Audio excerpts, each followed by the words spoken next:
Hello friends, आज का हमारा टॉपिक है ऑटोनॉमिक नर्वस सिस्टम पार्ट 3, जिसमें हम पढ़ेंगे एड्रेनर्जिक ड्रग्स के बारे में, यानी कि सिम्पैथोमाइमेटिक के बारे में। वो ड्रग्स जो कि सिंपैथिक सिस्टम को स्टिमुलेट करती हैं। तो अगर आपने पार्ट 1 और पार्ट 2 नहीं देखा है तो पहले आप पार्ट 1 और पार्ट 2 को जाकर के देखिए, देन ये वीडियो जो है आप देख सकते हैं। और अगर इस वीडियो से रिलेटेड आप कोई भी नोट्स देखना चाहते हैं तो आप इस QR कोड को स्कैन करके जो है टेलीग्राम चैनल पे ज्वाइन कर सकते हैं। वहाँ पे आपको सारी वीडियोस के नोट्स मिल जाएंगे। तो चलिए शुरू करते हैं। और अगर ये वीडियो आपको जो है इन्फॉर्मेटिव लगे तो इस वीडियो को लाइक, शेयर एंड सब्सक्राइब जरूर कीजिएगा। और बेल आइकन को प्रेस करके ऑल वाले बटन पर क्लिक करके आप आने वाली सारी वीडियोस के नोटिफिकेशन आप तक मिल जाएंगे। तो चलिए शुरू करते हैं ऑटोनॉमिक नर्वस सिस्टम पार्ट 3 के बारे में। सिम्पैथोमाइमेटिक्स मीन्स सिंपैथेटिक सिस्टम को स्टिमुलेट करने वाली दवाइयाँ। तो चलिए इसके बारे में हम थोड़ा जान लेते हैं। देखिए, जो हमारी नर्व है, नर्व में फिनाइल एलानिन जो है बाहर होता है। फिनाइल एलानिन जो होता है उसको फिनाइल एलानिन हाइड्रोक्सिलेज की प्रेजेंस में कन्वर्ट किया दिया जाता है टायरोसिन के अंदर। तो चलिए इस रिएक्शन को थोड़ा समझ लेते हैं हम। तो हमारे पास एक ये डायग्राम है, यहाँ पे हम देख सकते हैं कि जो फिनाइल एलानिन था, देखिए यहाँ पे जो ये जो प्रोसेस है ये उस डायग्राम में नहीं दिखाई हुई है, जिसमें हम जानते हैं ये टायरोसिन कैसे बना है। वहाँ पे जो है सीधा टायरोसिन को यूज़ किया गया है, लेकिन हम यहाँ पे बताएंगे कि टायरोसिन बना कैसे है। तो फिनाइल एलानिन की प्रेजेंस में फिनाइल एलानिन जो कि फिनाइल एलानिन हाइड्रोक्सिलेज की प्रेजेंस में टायरोसिन में कन्वर्ट हो जाता है। तो ये टायरोसिन हमको यहाँ पे मिल गया है, ये वाला टायरोसिन। अब ये टायरोसिन जो है आपके नर्व के अंदर एंटर कर जाता है और ये टायरोसिन जो है ये बना देता है डोपा के अंदर। और ये डोपा जो है आगे चल करके डोपामीन बना देता है। और जब ये डोपामीन आपका जो है वेसाइकल के अंदर चला जाता है तो इसे कहा जाता है नॉरएड्रेनालिन के नाम से। और अब क्या होगा, ये नॉरएड्रेनालिन जो है ये वेसाइकल से बाहर आ जाएगा और नर्व से बाहर आकर के साइनेप्स में आ चुका है। और साइनेप्स में आकर के अब ये जो है इन रिसेप्टर्स पे काम करेगा। ये वही रिसेप्टर है जो कि अल्फ़ा और बीटा रिसेप्टर होते हैं। ध्यान रखिएगा गाइस, ये वाले जो रिसेप्टर होते हैं इनको हम कहते हैं pre synaptic post synaptic receptors. लेकिन जो यहाँ पे रिसेप्टर्स होते हैं उनको हम कहते हैं प्री साइनेप्टिक रिसेप्टर्स के नाम से जानते हैं। ठीक है, अब हम बात करते हैं कुछ पॉइंट्स के बारे में।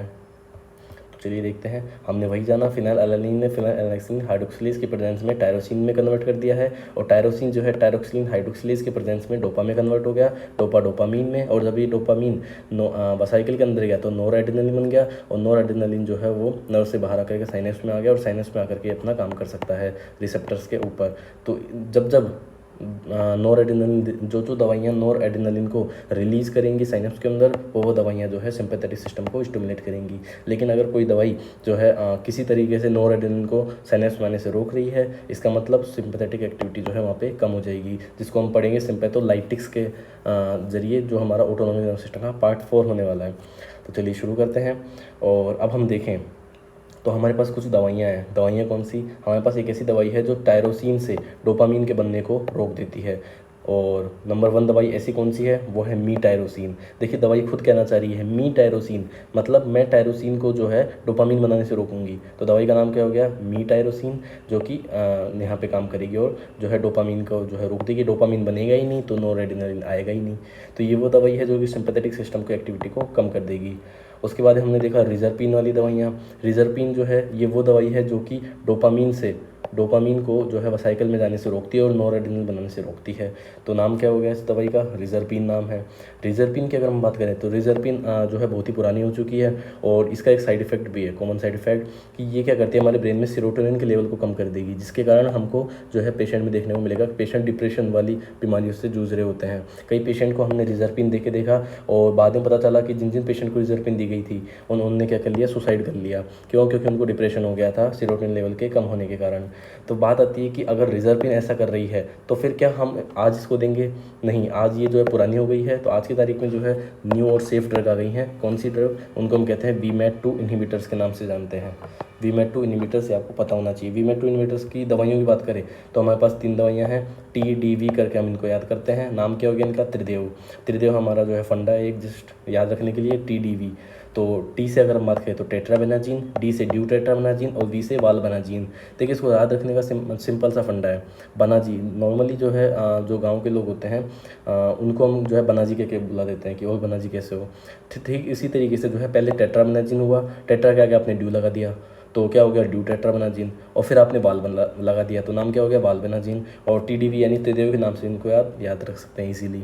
अब मैं बात करूँ तो टेट्राबेनाजीन और ड्यूटेट्राबेनाजीन जो है इनको टिक डिसऑर्डर में यूज़ किया जाता है आज की तारीख में। Tic disorder for example Tourette syndrome. तो जो टोरेट सिंड्रोम है वो टिक डिसऑर्डर का एग्जांपल है, जिसमें हम जानते हैं कि जो है पेशेंट के लिए जो हम कौन सी ड्रग यूज़ करेंगे, टेट्राबेनाजीन और ड्यूटेट्राबेनाजीन को हम यूज़ करने वाले हैं। फिर बात आती है वाल्वेनाजीन है, इसको हम कहाँ यूज़ करेंगे, इसको हम यूज़ करते हैं टायर्डिव डिस्काइनेजिया के पेशेंट में। ये चीज़ आपको याद रखनी है, ठीक है। चलिए हम देख लेते हैं, रिजर्पिन हमने देख लिया। अब हम बात करते हैं तीसरी दवाई की, जिसका नाम है ग्वानिथिडिन और ग्वानिड्रल। बात आती है ये क्या काम कर रही हैं, ये काम कर रही है भैया कि नोर एड्रेनलिन जो है वो साइनेप्स में रिलीज़ हो रहा है। अगर नोर एड्रेनलिन को साइनेप्स में रिलीज़ करने को रोक दिया जाए तो फिर सिंपैथेटिक एक्टिविटी कम हो जाएगी। तो कम करने का काम कौन कर रहा है, ग्वानिथिडिन और ग्वानिड्रल। ये क्या कर रहे हैं, ये आपके जो है नोर एड्रेनलिन को साइनेप्स में आने से रोक देंगे। तो ये आपकी तीसरे नंबर की दवाई हो गई। चौथे नंबर की जो दवाई है हमारे पास कोकेन है। देखिए नोर एड्रेनलिन साइनेप्स में आ गया, लेकिन एक फोर्थ प्रोसेस भी होती है, नॉर्मल कंडीशन में होती है। वो क्या होती है, देखिए हम यहाँ पे देख सकते हैं कि जो नोर एड्रेनलिन साइनेप्स में आया है ये क्या कर जाता है, जब एक्स्ट्रा होता है तब ये वापस जो है अंदर चला जाता है नर्व के और वसाइकल में चला जाता है और फिर वापस जो है रिलीज़ होता है। तो अगर हम किसी तरीके से इसका जो रीअपटेक है वो रोक दें तो फिर नोर एड्रेनलिन जो है साइनेप्स में पड़ा रहेगा, और साइनेप्स में पड़ा रहेगा तो फिर ये जो है इन पे ज़्यादा काम करेगा। मींस जो चौथी दवाई है हमारी कोकेन, ये एक ऐसी दवाई हो जाती है जो कि स्टिमुलेट कर रही है सिंपैथेटिक सिस्टम को, ठीक है। तो अब हम देखते हैं आगे, ये कोकेन है। कोकेन क्या कर रही है, रीअपटेक इनहिबिटर की तरह काम कर रही है। अब हम देखें इन तीनों और चारों दवाइयों में क्या अंतर है। ये जो तीन दवाइयाँ हैं इन तीनों ने क्या किया है, सिंपैथेटिक एक्टिविटी को कम किया है, लेकिन कोकेन ऐसी दवाई है जिसने सिंपैथेटिक एक्टिविटी को बढ़ाया है। अब इन चारों दवाइयों को कैसे याद रख सकते हैं हम, चारों दवाइयों को याद रखने का सिंपल सा तरीका है MRG2C। MRG2C हमारा जो है यहाँ पे ट्रिक हो जाती है इन दवाइयों को याद रखने की, याद रहेगा मिस्टर G2C हम करके इनको याद रख सकते हैं। एक चीज़ ध्यान रखिएगा, अब आपके दिमाग में सवाल आ रहा होगा कि अगर रिजर्पिन जो है पुरानी हो चुकी है और आजकल हमारे पास न्यू और सेफ ड्रग है तो हम रिजर्पिन को पढ़ ही क्यों रहे हैं। हम इसको इसलिए पढ़ रहे हैं क्योंकि आजकल इससे जो है एग्जाम में रिलेटेड क्वेश्चंस आते हैं कि इसमें क्या क्या कमियां हैं। ये पूछ ली जाती है कि ये डिप्रेशन क्यों कर रही है, क्योंकि ये सेरोटोनिन के लेवल को कम कर देती है। ये सवाल एग्जाम में पूछ लिए जाते हैं, इसलिए हमें इनको पढ़ना होता है। अब चलिए हम बात करते हैं रिसेप्टर्स के बारे में। रिसेप्टर्स जो कि सिंपैथेटिक सिस्टम को जो है एक्टिवेट कर सकते हैं। तो सिंपैथेटिक सिस्टम में कौन कौन से रिसेप्टर होते हैं, चलिए बात कर लेते हैं उनके बारे में। नंबर 1 हमारे पास है अल्फा-1 रिसेप्टर, नंबर 2 हमारे पास है अल्फा-2 रिसेप्टर, नंबर 3 हमारे पास है बीटा-1 रिसेप्टर, नंबर 4 बीटा-2 और बीटा-3। मीन्स अल्फा में तो हमारे पास 2 रिसेप्टर हैं, अल्फा-1 अल्फा-2, और बीटा में हमारे पास 3 रिसेप्टर हैं, बीटा-1 बीटा-2 और बीटा-3। अल्फा-1 रिसेप्टर देखिए कहाँ कहाँ होते हैं, जो अल्फा-1 रिसेप्टर है वो आपके ब्लड वेसल में होते हैं। ब्लड वेसल में अगर हम बात करें तो ब्लड वेसल में इनका क्या काम होता है, वेजो कंस्ट्रिक्शन का काम होता है, वेजो कंस्ट्रिक्शन का काम होता है। आई में बात करें, आई में होते हैं, आई में मिड्रियासिस कर देते हैं। मिड्रियासिस हम बता चुके हैं पैरासिम्पैथेटिक वाली वीडियो में, मिड्रियासिस का मतलब होता है पीपल का डायलेट हो जाना। और अगर हम यहाँ पे बात करें तो ये हमारा जो है अल्फा-1 रिसेप्टर यहाँ पे थर्ड जो काम कर रहा है वो है प्रोस्टैटिक यूरिथ्रा। प्रोस्टैटिक यूरिथ्रा में ये क्या करेगा, यूरिन आउटफ्लो जो होता है उसको कम कर देता है। मतलब हमने क्या जाना, हमने जाना कि अल्फा-1 जो है वो ब्लड वेसल में होता है। अगर आप अल्फा-1 को स्टिमुलेट करेंगे तो ब्लड वेसल में वेजो कंस्ट्रिक्शन हो जाएगा, आई में जो है मिड्रियासिस हो जाएगा, और जो प्रोस्टैटिक यूरिथ्रा है वहाँ पे आपका यूरिन आउटफ्लो जो है वो कम हो जाएगा। तो बात आती है अगर हम अल्फा-1 को स्टिमुलेट करें तो यूरिन आउटफ्लो कम हो रहा है तो हम इसको जो है कहाँ यूज़ कर सकते हैं। मीन्स अगर हम अल्फा-1 को अगर हम ब्लॉक कर दें, अल्फा-1 ब्लॉकर जैसे कि प्राजोसिन वाली दवाइयाँ होती हैं, तो प्राजोसिन वाली दवाइयाँ अल्फा-1 ब्लॉकर है, अगर हम अल्फा-1 को ब्लॉक कर दें तो हम इसको कहाँ यूज़ कर सकते हैं, बिनाइन प्रोस्टेटिक हाइपरप्लेजिया में यूज़ कर सकते हैं। बिनाइन प्रोस्टेटिक हाइपरप्लेजिया में भी हम इसको यूज़ कर सकते हैं। अल्फा-2 रिसेप्टर की बात करें तो अल्फा-2 का जो मेन काम होता है वो अल्फा-1 की तरह ही होता है, ठीक है। लेकिन ये जो होता है प्री और पोस्ट साइनेप्टिक रिसेप्टर पे जो है अल्फा-2 रिसेप्टर होते हैं। हम बात कर चुके हैं प्री और पोस्ट साइनेप्टिक रिसेप्टर क्या होते हैं। उसके बाद हम बात करें बीटा-1 रिसेप्टर की। बीटा-1 रिसेप्टर 2 जगह में होते हैं, देखो आपको, एक तो हार्ट में आपके बीटा-1 रिसेप्टर देखने को मिलते हैं, दूसरा आपको जक्स्टा ग्लोमेरुलर सेल में भी बीटा-1 रिसेप्टर देखने को मिलते हैं। जब बीटा-1 को स्टिमुलेट किया जाएगा तो हार्ट में जो है ये हार्ट रेट बढ़ा देगा और बीपी को बढ़ा देगा। जक्स्टा ग्लोमेरुलर सेल की बात करें तो जो है जब बीटा-1 स्टिमुलेट होगा तो जेजी सेल्स में जो है रेनिन का सिक्रेशन बढ़ जाएगा, जिसके कारण रास सिस्टम यानी कि रेनिन एंजियोटेंसिन एल्डोस्टेरोन सिस्टम जो है वो एक्टिवेट हो जाएगा। इसके कारण आपको देखने को मिलेगा कि पेशेंट जो है उसका बीपी बढ़ गया है, ठीक है। तो बीटा-1 की बात हो गई। बीटा-2 रिसेप्टर कहाँ कहाँ होता है, देखिए बीटा-2 रिसेप्टर जो है आपके लंग्स में होते हैं। जब इनको स्टिमुलेट करेंगे बीटा-2 को हम तो लंग्स में जो है ब्रोंकोडाइलेशन कर देंगे, ठीक है भैया। यूट्रस में क्या करते हैं, ये यूट्रस को रिलैक्स कर देते हैं। यूट्रस का रिलैक्स होना एक फिनोमेना है जिसको हम कहते हैं टोकोलाइटिक इफेक्ट के नाम से जानते हैं। अगर हम ग्लैंड्स की बात करें तो ग्लैंड्स में इन्होंने सिक्रेशंस को कम कर दिया है, और ब्लैडर की बात करें तो ब्लैडर में यूरिन आउटफ्लो को ये कम कर देती हैं। और जीआईटी में अगर हम बात करें तो जीआईटी में जब जब भी बीटा 2 रिसेप्टर स्टिमुलेट होगा तब तक कॉन्स्टिपेशन होगा। और ब्लड वेसल में देखिए बीटा 2 रिसेप्टर जो है ब्लड वेसल में भी होते हैं, और ब्लड वेसल में इनका काम क्या होता है, वेजो डायलेशन करने का। स्केलेटल मसल में जब जब बीटा 2 रिसेप्टर स्टिमुलेट होगा तब तब पेशेंट को ट्रिमर देखने को मिलेंगे और पोटेशियम का लेवल कम हो जाएगा, जिसको हम हाइपोकैलिमिया के नाम से भी जानते हैं। लीवर में अगर हम बात करें तो लीवर में अगर बीटा 2 स्टिमुलेट हुआ तो वहाँ पे जो है ग्लूकोज का लेवल बढ़ा देगा, वो ध्यान रखिएगा, ग्लूकोज का लेवल बढ़ा देगा। अब आपके दिमाग में एक सवाल आ रहा होगा कि सर हमने तो पढ़ा कि अल्फ़ा 1 जो है वो ब्लड वेसल में होते हैं और वो वैजोकंस्ट्रिक्शन करते हैं, और हमने दूसरा पॉइंट पढ़ा कि बीटा 2 जो होते हैं वो ब्लड वेसल में होते हैं और यहाँ पे वो जो है वैजोडाइलेशन करते हैं। मतलब ब्लड वेसल में अल्फ़ा 1 भी होते हैं और बीटा 2 भी होते हैं, और अल्फ़ा 1 वैजोकंस्ट्रिक्शन कर रहा है और बीटा 2 जो है वो वैजोडाइलेशन कर रहा है। तो हम किसकी बात माने कि अगर मान लो किसी कंडीशन में अल्फ़ा 1 और बीटा 2 दोनों ही एक्टिवेट हुए, क्योंकि फॉर एग्जांपल सिंपैथेटिक अगर सिस्टम जो है एक्टिवेट हो जाता है, फॉर एग्जांपल हमने शेर को देख लिया, तो शेर को देख लिया तो ऐसा थोड़ी है कि हमारा सिर्फ अल्फ़ा 1 स्टिमुलेट होगा या सिर्फ बीटा 2 स्टिमुलेट होगा, दोनों ही स्टिमुलेट होंगे। तो फिर ब्लड वेसल का क्या होगा, ब्लड वेसल में वैजोकंस्ट्रिक्शन होगा कि वैजोडाइलेशन होगा। तो चलिए इस पॉइंट को समझ लेते हैं कि फॉर एग्जाम्पल जब आपका सिंपैथेटिक सिस्टम एक्टिवेट हुआ, जब आपने शेर को देख लिया, तो शेर को देखने के कारण क्या हुआ, आप में जो है अल्फ़ा 1 और बीटा 2 दोनों स्टिमुलेट हो गए। लेकिन देखिए हुआ क्या है कि बीटा 2 स्टिमुलेट हुआ है कहाँ पे, आपके इस बीटा 2 जो स्टिमुलेट हुआ है उसके कारण वैजोडाइलेशन हो रहा है। वैजोडाइलेशन हो रहा है मतलब ये क्या करेगा, बीपी को कम करेगा। और अगर हम बात करें, एक चीज़ हम देख लेते हैं, अल्फ़ा 1 जो होते हैं मेनली स्किन और इंटरनल ऑर्गन्स में होता है, हमने यहाँ पे बात की हुई है। और अगर हम बात करें बीटा 2 की, तो बीटा 2 जो है वो हार्ट और स्केलेटल मसल में होते हैं। मतलब बीटा 2 जब जब भी सिंपैथेटिक सिस्टम एक्टिवेट होगा, बीटा 2 एक्टिवेट होगा, वो क्या करवा देगा, आपका वैजोडाइलेशन करवा देगा। ठीक है भैया, वैजोडाइलेशन हो गया तो हार्ट में क्या होगा, ज़्यादा से ज़्यादा ब्लड पहुंचेगा। हार्ट को अगर ज़्यादा ब्लड मिलेगा तो जो हमारी हार्ट रेट बढ़ी हुई है, तो क्या होगा, हार्ट को और स्केलेटल मसल को अगर ज़्यादा ब्लड मिलेगा तो उस कंडीशन में स्केलेटल मसल को ज़्यादा ब्लड मिलने से आप देख पाएंगे कि हम जो है भागने में जो है हमारी बॉडी हमको मदद करती है। और जो हार्ट को ज़्यादा ब्लड मिल रहा है उसके कारण क्या होता है कि हमारी जो हार्ट रेट है वो फास्ट हो गई है। हमारी हार्ट को ज़्यादा ब्लड मिलेगा तो हार्ट जो है ज़्यादा ब्लड को पंप करेगा और उस कंडीशन में हमको वहाँ से भाग जाने में मदद करेगा। तो समझे आप, मतलब ये था कि जब अल्फ़ा 1 और अल्फ़ा 1 का काम क्या है, देखिए जब सिंपैथेटिक सिस्टम एक्टिवेट होता है तो अल्फ़ा 1 क्या करता है, वैजोकंस्ट्रिक्शन हो जाता है वहाँ पे क्या होता है, अल्फ़ा 1 के एक्टिवेट होने के कारण वहाँ पे आपको देखने को मिलता है वैजोकंस्ट्रिक्शन हो गया है। कहाँ पे, स्किन और इंटरनल ऑर्गन में। क्योंकि देखिए अगर स्किन में वैजोकंस्ट्रिक्शन होगा मतलब वहाँ पे ब्लड कम हो जाएगा। अब बात आती है कि स्किन में हम ब्लड को कम क्यों कर रहे हैं, हमने हार्ट में या फिर स्केलेटल मसल में जो है ब्लड को कम क्यों नहीं किया, उसका भी रीज़न सुनिए।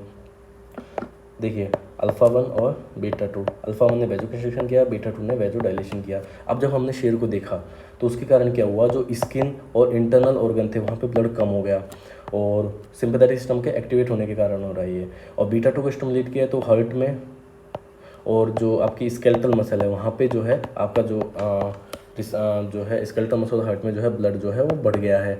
तो बात आती है स्किन में ब्लड को कम करने की ज़रूरत क्या है और यहाँ पे ब्लड को बढ़ाने की ज़रूरत क्या है। देखिए अगर शेर सामने आ जाता है तो आप क्या चाहते हैं कि आपका स्किन में जो है ब्लड ज़्यादा हो जाए, यानी कि आप गोरे गोरे दिखें, तो उससे फ़ायदा क्या है, उससे तो कोई फ़ायदा ही नहीं है। फ़ायदा यह है कि अगर हार्ट को ज़्यादा ब्लड मिले या फिर स्केलेटल मसल को ज़्यादा ब्लड मिले तो जो है ये हमको भाग पाने में वहाँ से मदद करेंगे, शेर को देख लिया तो। ठीक है, और अब ये ज़्यादा ब्लड आएगा कहाँ से, स्किन में वैजोकंस्ट्रिक्शन होकर के स्किन में ब्लड कम होगा और ये ब्लड आपका आ जाएगा जो है स्किन में ब्लड कम होने के कारण, यही ब्लड है जो कि हार्ट में और स्केलेटल मसल में आ रहा है। तो ये आपको समझ में आ गया होगा कि अल्फ़ा 1 स्टिमुलेट होगा तो उसके कारण वैजोकंस्ट्रिक्शन होगा, लेकिन स्किन में, और स्किन में जो वैजोकंस्ट्रिक्शन के कारण जो ब्लड कम हुआ है वो आपको मिलता है स्केलेटल मसल को और हार्ट को, ताकि भाग पाने में हमको हेल्प कर सके। खैर ये इतना कन्फ्यूजिंग टॉपिक नहीं था, लेकिन कोई बात नहीं। बीटा 3 की अगर बात करें, बीटा 3 को स्टिमुलेट किया जाए तो बीटा 3 रिसेप्टर जो है वो एडिपोज टिश्यू में होता है, और एडिपोज टिश्यू में हो रहा है मतलब ये जो है फैट को कम कर देगा। मतलब खोज में हमने एक ऐसी दवाई बना ली जो कि फैट को कम कर सकती है, फैट को कम करने वाली दवाई। तो हमारी दवाई का नाम क्या है, मीराबैग्रोन, नाम से ही पता चल रहा है, मीराबैग्रोन, मेरा ब्लैडर गोन। मतलब हम इसको जो है ओवर एक्टिव ब्लैडर, मतलब ब्लैडर जो है ज़रूरत से ज़्यादा काम कर रहा है तो हम जो है मीराबैग्रोन दे देंगे, और जो ब्लैडर ओवर एक्टिव हो गया था वो अब कम हो जाएगा और नॉर्मल तरीके से काम करने लगेगा। तो ये हमने कुछ रिसेप्टर्स की बात कर ली जिनके बारे में आपको पता होना चाहिए कि कौन सा रिसेप्टर किस जगह पे मौजूद होता है। अब हम बात करते हैं एक कंडीशन की। देखिए, जब हाइपोग्लाइसीमिया होता है यानी कि ब्लड ग्लूकोज का लेवल कम हो जाता है, तो ये एक इमरजेंसी कंडीशन बन जाती है, मेडिकल इमरजेंसी है। बात आती है कि देखो, ग्लूकोज का जो ज़्यादा होना है वो इतना डेंजरस नहीं है जितना ग्लूकोज का कम होना है। मतलब ग्लूकोज का कम होना, हाइपोग्लाइसीमिया, एक मेडिकल इमरजेंसी बन जाती है। इसमें क्या होता है कि ये एक जब जब भी हाइपोग्लाइसीमिया होगा तब तब सिंपैथेटिक सिस्टम एक्टिवेट हो जाएगा। उसके कारण आपका बीटा 1 रिसेप्टर स्टिमुलेट होगा और आपकी जो है हार्ट रेट ज़्यादा देखने को मिलेगी। और बीटा 2 जो है वो भी स्टिमुलेट होगा जिस स्केलेटल मसल में, जिसके कारण आपको ट्रिमर्स देखने को मिलेंगे। और एस्टाइलकोलिन यानी कि पैरासिम्पैथेटिक की हम बात करें तो वो जो है एक्टिवेट होगा, उसके कारण पेशेंट को स्वेटिंग हो जाएगी। मतलब ये एक वार्निंग सिम्टम्स की तरह काम कर रहे हैं। जब जब भी हाइपोग्लाइसीमिया होगा तब तब आपको ये वार्निंग सिम्टम्स देखने को मिलेंगे हमारी बॉडी की तरफ से कि जो है हार्ट रेट बढ़ गई है, पेशेंट को ट्रिमर आ रहे हैं, पेशेंट को स्वेटिंग हो गई है। मतलब ये वार्निंग सिम्टम की तरह काम कर रहे हैं कि भैया आप सचेत हो जाओ कि देखो आपके जो है हाइपोग्लाइसीमिया हो गया है। तो अब बात आती है कि अगर ये वार्निंग सिम्टम आ रहे हैं सिंपैथेटिक सिस्टम के एक्टिवेट होने के कारण, जो कि हाइपोग्लाइसीमिया कंडीशन है, तो अगर ये सिम्टम्स आ रहे हैं, अगर हम इस पेशेंट को बीटा ब्लॉकर दे दें, हाइपोग्लाइसीमिया का पेशेंट हम बीटा ब्लॉकर दे दें, तो क्या होगा, बीटा 1 स्टिमुलेट नहीं होगा, बीटा 2 स्टिमुलेट नहीं होगा, तो हार्ट रेट जो है वो बढ़ेगी नहीं, ट्रिमर्स आएंगे नहीं। ट्रिमर्स नहीं आएंगे तो पेशेंट के पास एकमात्र वार्निंग सिम्टम बच जाता है हमारी बॉडी को बताने के लिए, दैट इज़ स्वेटिंग। मतलब अगर पेशेंट कोई बीटा ब्लॉकर थेरेपी पे है और उसको हाइपोग्लाइसीमिया है तो पेशेंट के पास केवल स्वेटिंग ही जरिया है बॉडी का बताने का कि भैया आपको जो है हाइपोग्लाइसीमिया हो गया है। तो इसलिए ध्यान रखना, जो जो भी डायबिटिक पेशेंट होते हैं उनमें बीटा ब्लॉकर कॉन्ट्राइंडिकेटेड होता है, क्योंकि ये सिम्टम्स तो आएंगे नहीं और फिर ये आएंगे नहीं तो ओनली स्वेटिंग से ही हमको पहचानना पड़ेगा। तो फिर जो है ये हाइपोग्लाइसीमिया ऑलरेडी मेडिकल इमरजेंसी है तो ये प्रॉब्लम क्रिएट कर सकती है। तो हम क्या चाहते हैं, हम ये चाहते हैं कि जिसको ऑलरेडी हाइपोग्लाइसीमिया है तो उसको हम कभी भी क्या नहीं देंगे, बीटा ब्लॉकर थेरेपी भी नहीं रखेंगे। और जो डायबिटिक पेशेंट है उसको भी हम कभी भी बीटा ब्लॉकर थेरेपी नहीं देंगे। बात आती है डायबिटिक में क्यों नहीं दे रहे हैं कि देखिए, डायबिटिक पर्सन है उस वो सडनली अगर मान लो उसका बीपी जो है ब्लड ग्लूकोज फॉल डाउन कर गया तो ये एक मेडिकल इमरजेंसी बन सकती है। तो डायबिटिक पेशेंट में हम कहते हैं कि आपको कभी भी क्या नहीं करना, मील जो है उसको मिस नहीं करना है, यानी कि खाना आपको हमें जो है 2 टाइम खाते रहना है। ऐसा नहीं कि आप मन नहीं कर रहा चलो शाम का खाना नहीं खाते हैं, ऐसा नहीं, आपको खाना जो है ज़रूर खाना है। उसके कारण क्या होता है, आपका ब्लड ग्लूकोज जो है वो मेनटेन रहता है। जी हाँ। और दूसरा हम इसको कहते हैं, एक तो पहला तो मील मिस नहीं करना है, दूसरा हम कहते हैं कि आपको ना बीच बीच में अगर आपको लगे कि आपको हार्ट रेट बढ़ रही है, ट्रिमर हो रहा है, स्वेटिंग हो रहा है, तो आप क्या करो, थोड़ी सी चीनी खा लो, थोड़ा सा कुछ मीठा खा लो, उससे क्या होगा, आपका ब्लड ग्लूकोज बढ़ जाएगा। अब बात आती है, आप कहेंगे कि भैया जो है हम डायबिटिक पेशेंट को कह रहे हैं कि भैया आप चीनी खा लो। हाँ, क्योंकि डायबिटिक पेशेंट फॉर एग्जांपल अगर उसका 220 जो है ब्लड ग्लूकोज है, सपोज कीजिए, या फिर रैंडमली बात कर रहे हैं 220 है सपोज करो ब्लड ग्लूकोज, अगर वो 240 हो जाएगा तो उससे क्या फ़र्क पड़ेगा, उससे कोई ज़्यादा फ़र्क नहीं पड़ेगा, वो भी हाइपोग्लाइसीमिया की ही कंडीशन में है। लेकिन सपोज करोगे उसका ये जो 220 है, 220 से 60 चला गया ब्लड ग्लूकोज, ध्यान रखिए कि हम रैंडमली एक जो है डेटा को लेकर के बात कर रहे हैं। अगर 60 चला गया ब्लड ग्लूकोज तो फिर एक मेडिकल इमरजेंसी बन जाएगी। तो इसलिए हम 220 का 240 हो गया तो कोई बात नहीं, लेकिन 220 का 60 नहीं होना चाहिए, क्योंकि अगर ये हो गया तो फिर इसको जो है मैनेज करना वो बहुत मुश्किल हो जाएगा, पेशेंट को रिवाइव करना बहुत मुश्किल हो जाएगा। तो इसलिए हम जो है पेशेंट को सलाह देते हैं, नंबर 1 क्या कि बीटा ब्लॉकर हम जो है कॉन्ट्राइंडिकेटेड है किसमें, डायबिटिक पेशेंट में। अगर उसको ये सिम्टम्स फील हो तो थोड़ा सा उसको कुछ मीठा खिला दो, और कभी भी उसको जो है मील मिस नहीं करना है। तो ये हाइपोग्लाइसीमिया की बात हो गई है। अब हम बात करते हैं सिम्पैथोमाइमेटिक्स। सिम्पैथोमाइमेटिक्स मतलब सिंपैथेटिक सिस्टम को स्टिमुलेट करने वाली दवाइयाँ। देखिए, वीडियो थोड़ी सी जो है लेंदी हो सकती है, बट ये वीडियो काफ़ी इन्फॉर्मेटिव होगी, बिलीव मी। तो इस चीज़ पे जो है आप थोड़ा इन चीज़ को टाइम टू टाइम अगर आप रिवाइज करेंगे तो ये चीज़ बिल्कुल भी जो है हम बिल्कुल भी हार्ड नहीं लगने वाली है, आपको बहुत ईजी हो जाएगा, क्योंकि नोट्स को जो है मैंने बनाया है इस तरीके से है। तो ये सारा जो है आपको हेल्प करेगा जो है ईजिली सारी चीज़ों को याद रखने में। अब हम बात करें सिम्पैथोमाइमेटिक यानी सिंपैथेटिक सिस्टम को स्टिमुलेट करने वाली दवाइयाँ। तो ये 2 तरीके से काम करती है, number 1 indirect acting drug, number 2 direct acting drug. देखिए, इनडायरेक्ट एक्टिंग ड्रग क्या है, इनडायरेक्ट एक्टिंग ड्रग यही है जो ये रीअपटेक हो रहा था नॉरएड्रेनालिन का और इसको स्टिमुलेट कर रही थी, जैसे कि कोकेन वाली दवाई। तो इसने क्या किया, ये इनडायरेक्टली क्या किया, इसने नॉरएड्रेनालिन को जो है और यहाँ जाने से रोक दिया, यहाँ जाने से रोक दिया तो नॉरएड्रेनालिन यहाँ पे रुका रहेगा तो फिर रिसेप्टर पे ज़्यादा काम करेगा। तो ये इनडायरेक्टली इसने काम किया है सिंपैथेटिक सिस्टम को बढ़ाने का। तो इनडायरेक्टली तो ये हो गया, और डायरेक्टली वो होती हैं जो ये नॉरएड्रेनालिन था ना, इसकी जगह पे ये नॉरएड्रेनालिन जो है डायरेक्टली काम कर रहा है, तो डायरेक्टली ही जो है नॉरएड्रेनालिन के काम को बढ़ा देंगी। इसने तो क्या किया, इनडायरेक्टली ने तो रीअपटेक को जो है रोक करके इसकी एक्टिविटी को बढ़ाई है, डायरेक्टली जो है डायरेक्टली ही इसकी एक्टिविटी को बढ़ा देंगे, रिसेप्टर पर काम करने की एक्टिविटी को। अब हम देखते हैं इंडायरेक्टली एक्टिंग ड्रग में दो ग्रुप ऑफ ड्रग हैं, जैसे कि रीअपटेक इनहिबिटर और रिप्लेसमेंट थेरेपी। रीअपटेक इनहिबिटर हम एक पढ़ ही चुके हैं, कोकेन, और दूसरा जो है वो है इमीप्रामीन। इमीप्रामीन जो है एक ट्राईसाइक्लिक एंटी डिप्रेसेंट होता है, ठीक है। अब बात करते हैं कोकेन के बारे में। देखिए कोकेन क्या है, कोकेन एक एनेस्थेटिक एजेंट है। कौन सा एनेस्थेटिक एजेंट, ये एक लोकल एनेस्थेटिक एजेंट है कोकेन। देखिए जितने भी एनेस्थेटिक एजेंट होते हैं, जितने भी एनेस्थेटिक एजेंट हैं, लोकल एनेस्थेटिक एजेंट, वो सब जो है केन में ख़त्म होते हैं। जैसे कि आप कोकेन को देख लीजिए, कोकेन, प्रोकेन, लिग्नोकेन, ठीक है। अब यहाँ पे हमने लिखा भी हुआ है इसके बारे में। देखिए जितने भी केन होते हैं वो सब किस पे ख़त्म होते हैं, जितने भी केन वाली दवाइयाँ होती हैं सब जो हैं वो आपके क्या करती हैं, जितनी भी केन वाली दवाइयाँ हैं वो सब जो है आपकी वेजोडाइलेशन करती हैं। हमने यहाँ पे लिखा हुआ है, देखिए ऑल केन कोजेज वेजोडाइलेशन, मतलब जितने भी केन है, प्रोकेन, लिग्नोकेन या फिर कोकेन, ये सब क्या करते हैं, वेजोडाइलेशन करते हैं। एक्सेप्ट और वेजोडाइलेशन होगा तो उसके कारण क्या होगा, बीपी कम हो जाएगा। मतलब सारी केन वाली दवाइयाँ जो हैं, सारे लोकल एनेस्थेटिक एजेंट वो क्या करते हैं, वेजोडाइलेशन करके बीपी को कम कर देते हैं। लेकिन कोकेन एक अकेला एक्सेप्शन है। कोकेन क्या करता है, ये वेजो कंस्ट्रिक्शन करता है और बीपी को बढ़ा देता है। कोकेन के बारे में चलिए थोड़ी सी जानकारी ले लेते हैं। कोकेन एक लोकल एनेस्थेटिक एजेंट है, ये एक एडिक्टिव ड्रग है। मतलब जो है हम जो है बहुत बार सुनते हैं कि पेशेंट जो है वो कोकेन ले रहा है, कोकेन का जो है एडिक्टिव हो गया है, कोकेन जो का नशा कर रहा है। तो कोकेन एक जो है एनेस्थेटिक ड्रग है और ये क्या करती है, आपकी एडिक्टिव हो सकती है अगर पेशेंट इसको ज़्यादा लेने लग जाए तो इसके कारण पेशेंट को जो है टैक्टाइल हेल्यूसिनेशंस होने लगते हैं। टैक्टाइल हेल्यूसिनेशन का मतलब है पेशेंट को लगता है कि उसके शरीर पे जो है कुछ इंसेक्ट्स जो हैं वो दौड़ रहे हैं, इंसेक्ट जो है क्रॉवलिंग कर रहे हैं उसके स्किन के ऊपर, जिसको हम कोकेन बग्स के नाम से जानते हैं। अब हम देखते हैं रिप्लेसमेंट थेरेपी। रिप्लेसमेंट थेरेपी में क्या होता है, देखिए हमारे पास 4 दवाइयाँ हैं, टायरामीन, एफेड्रिन, स्यूडोएफेड्रिन और एम्फेटामिन।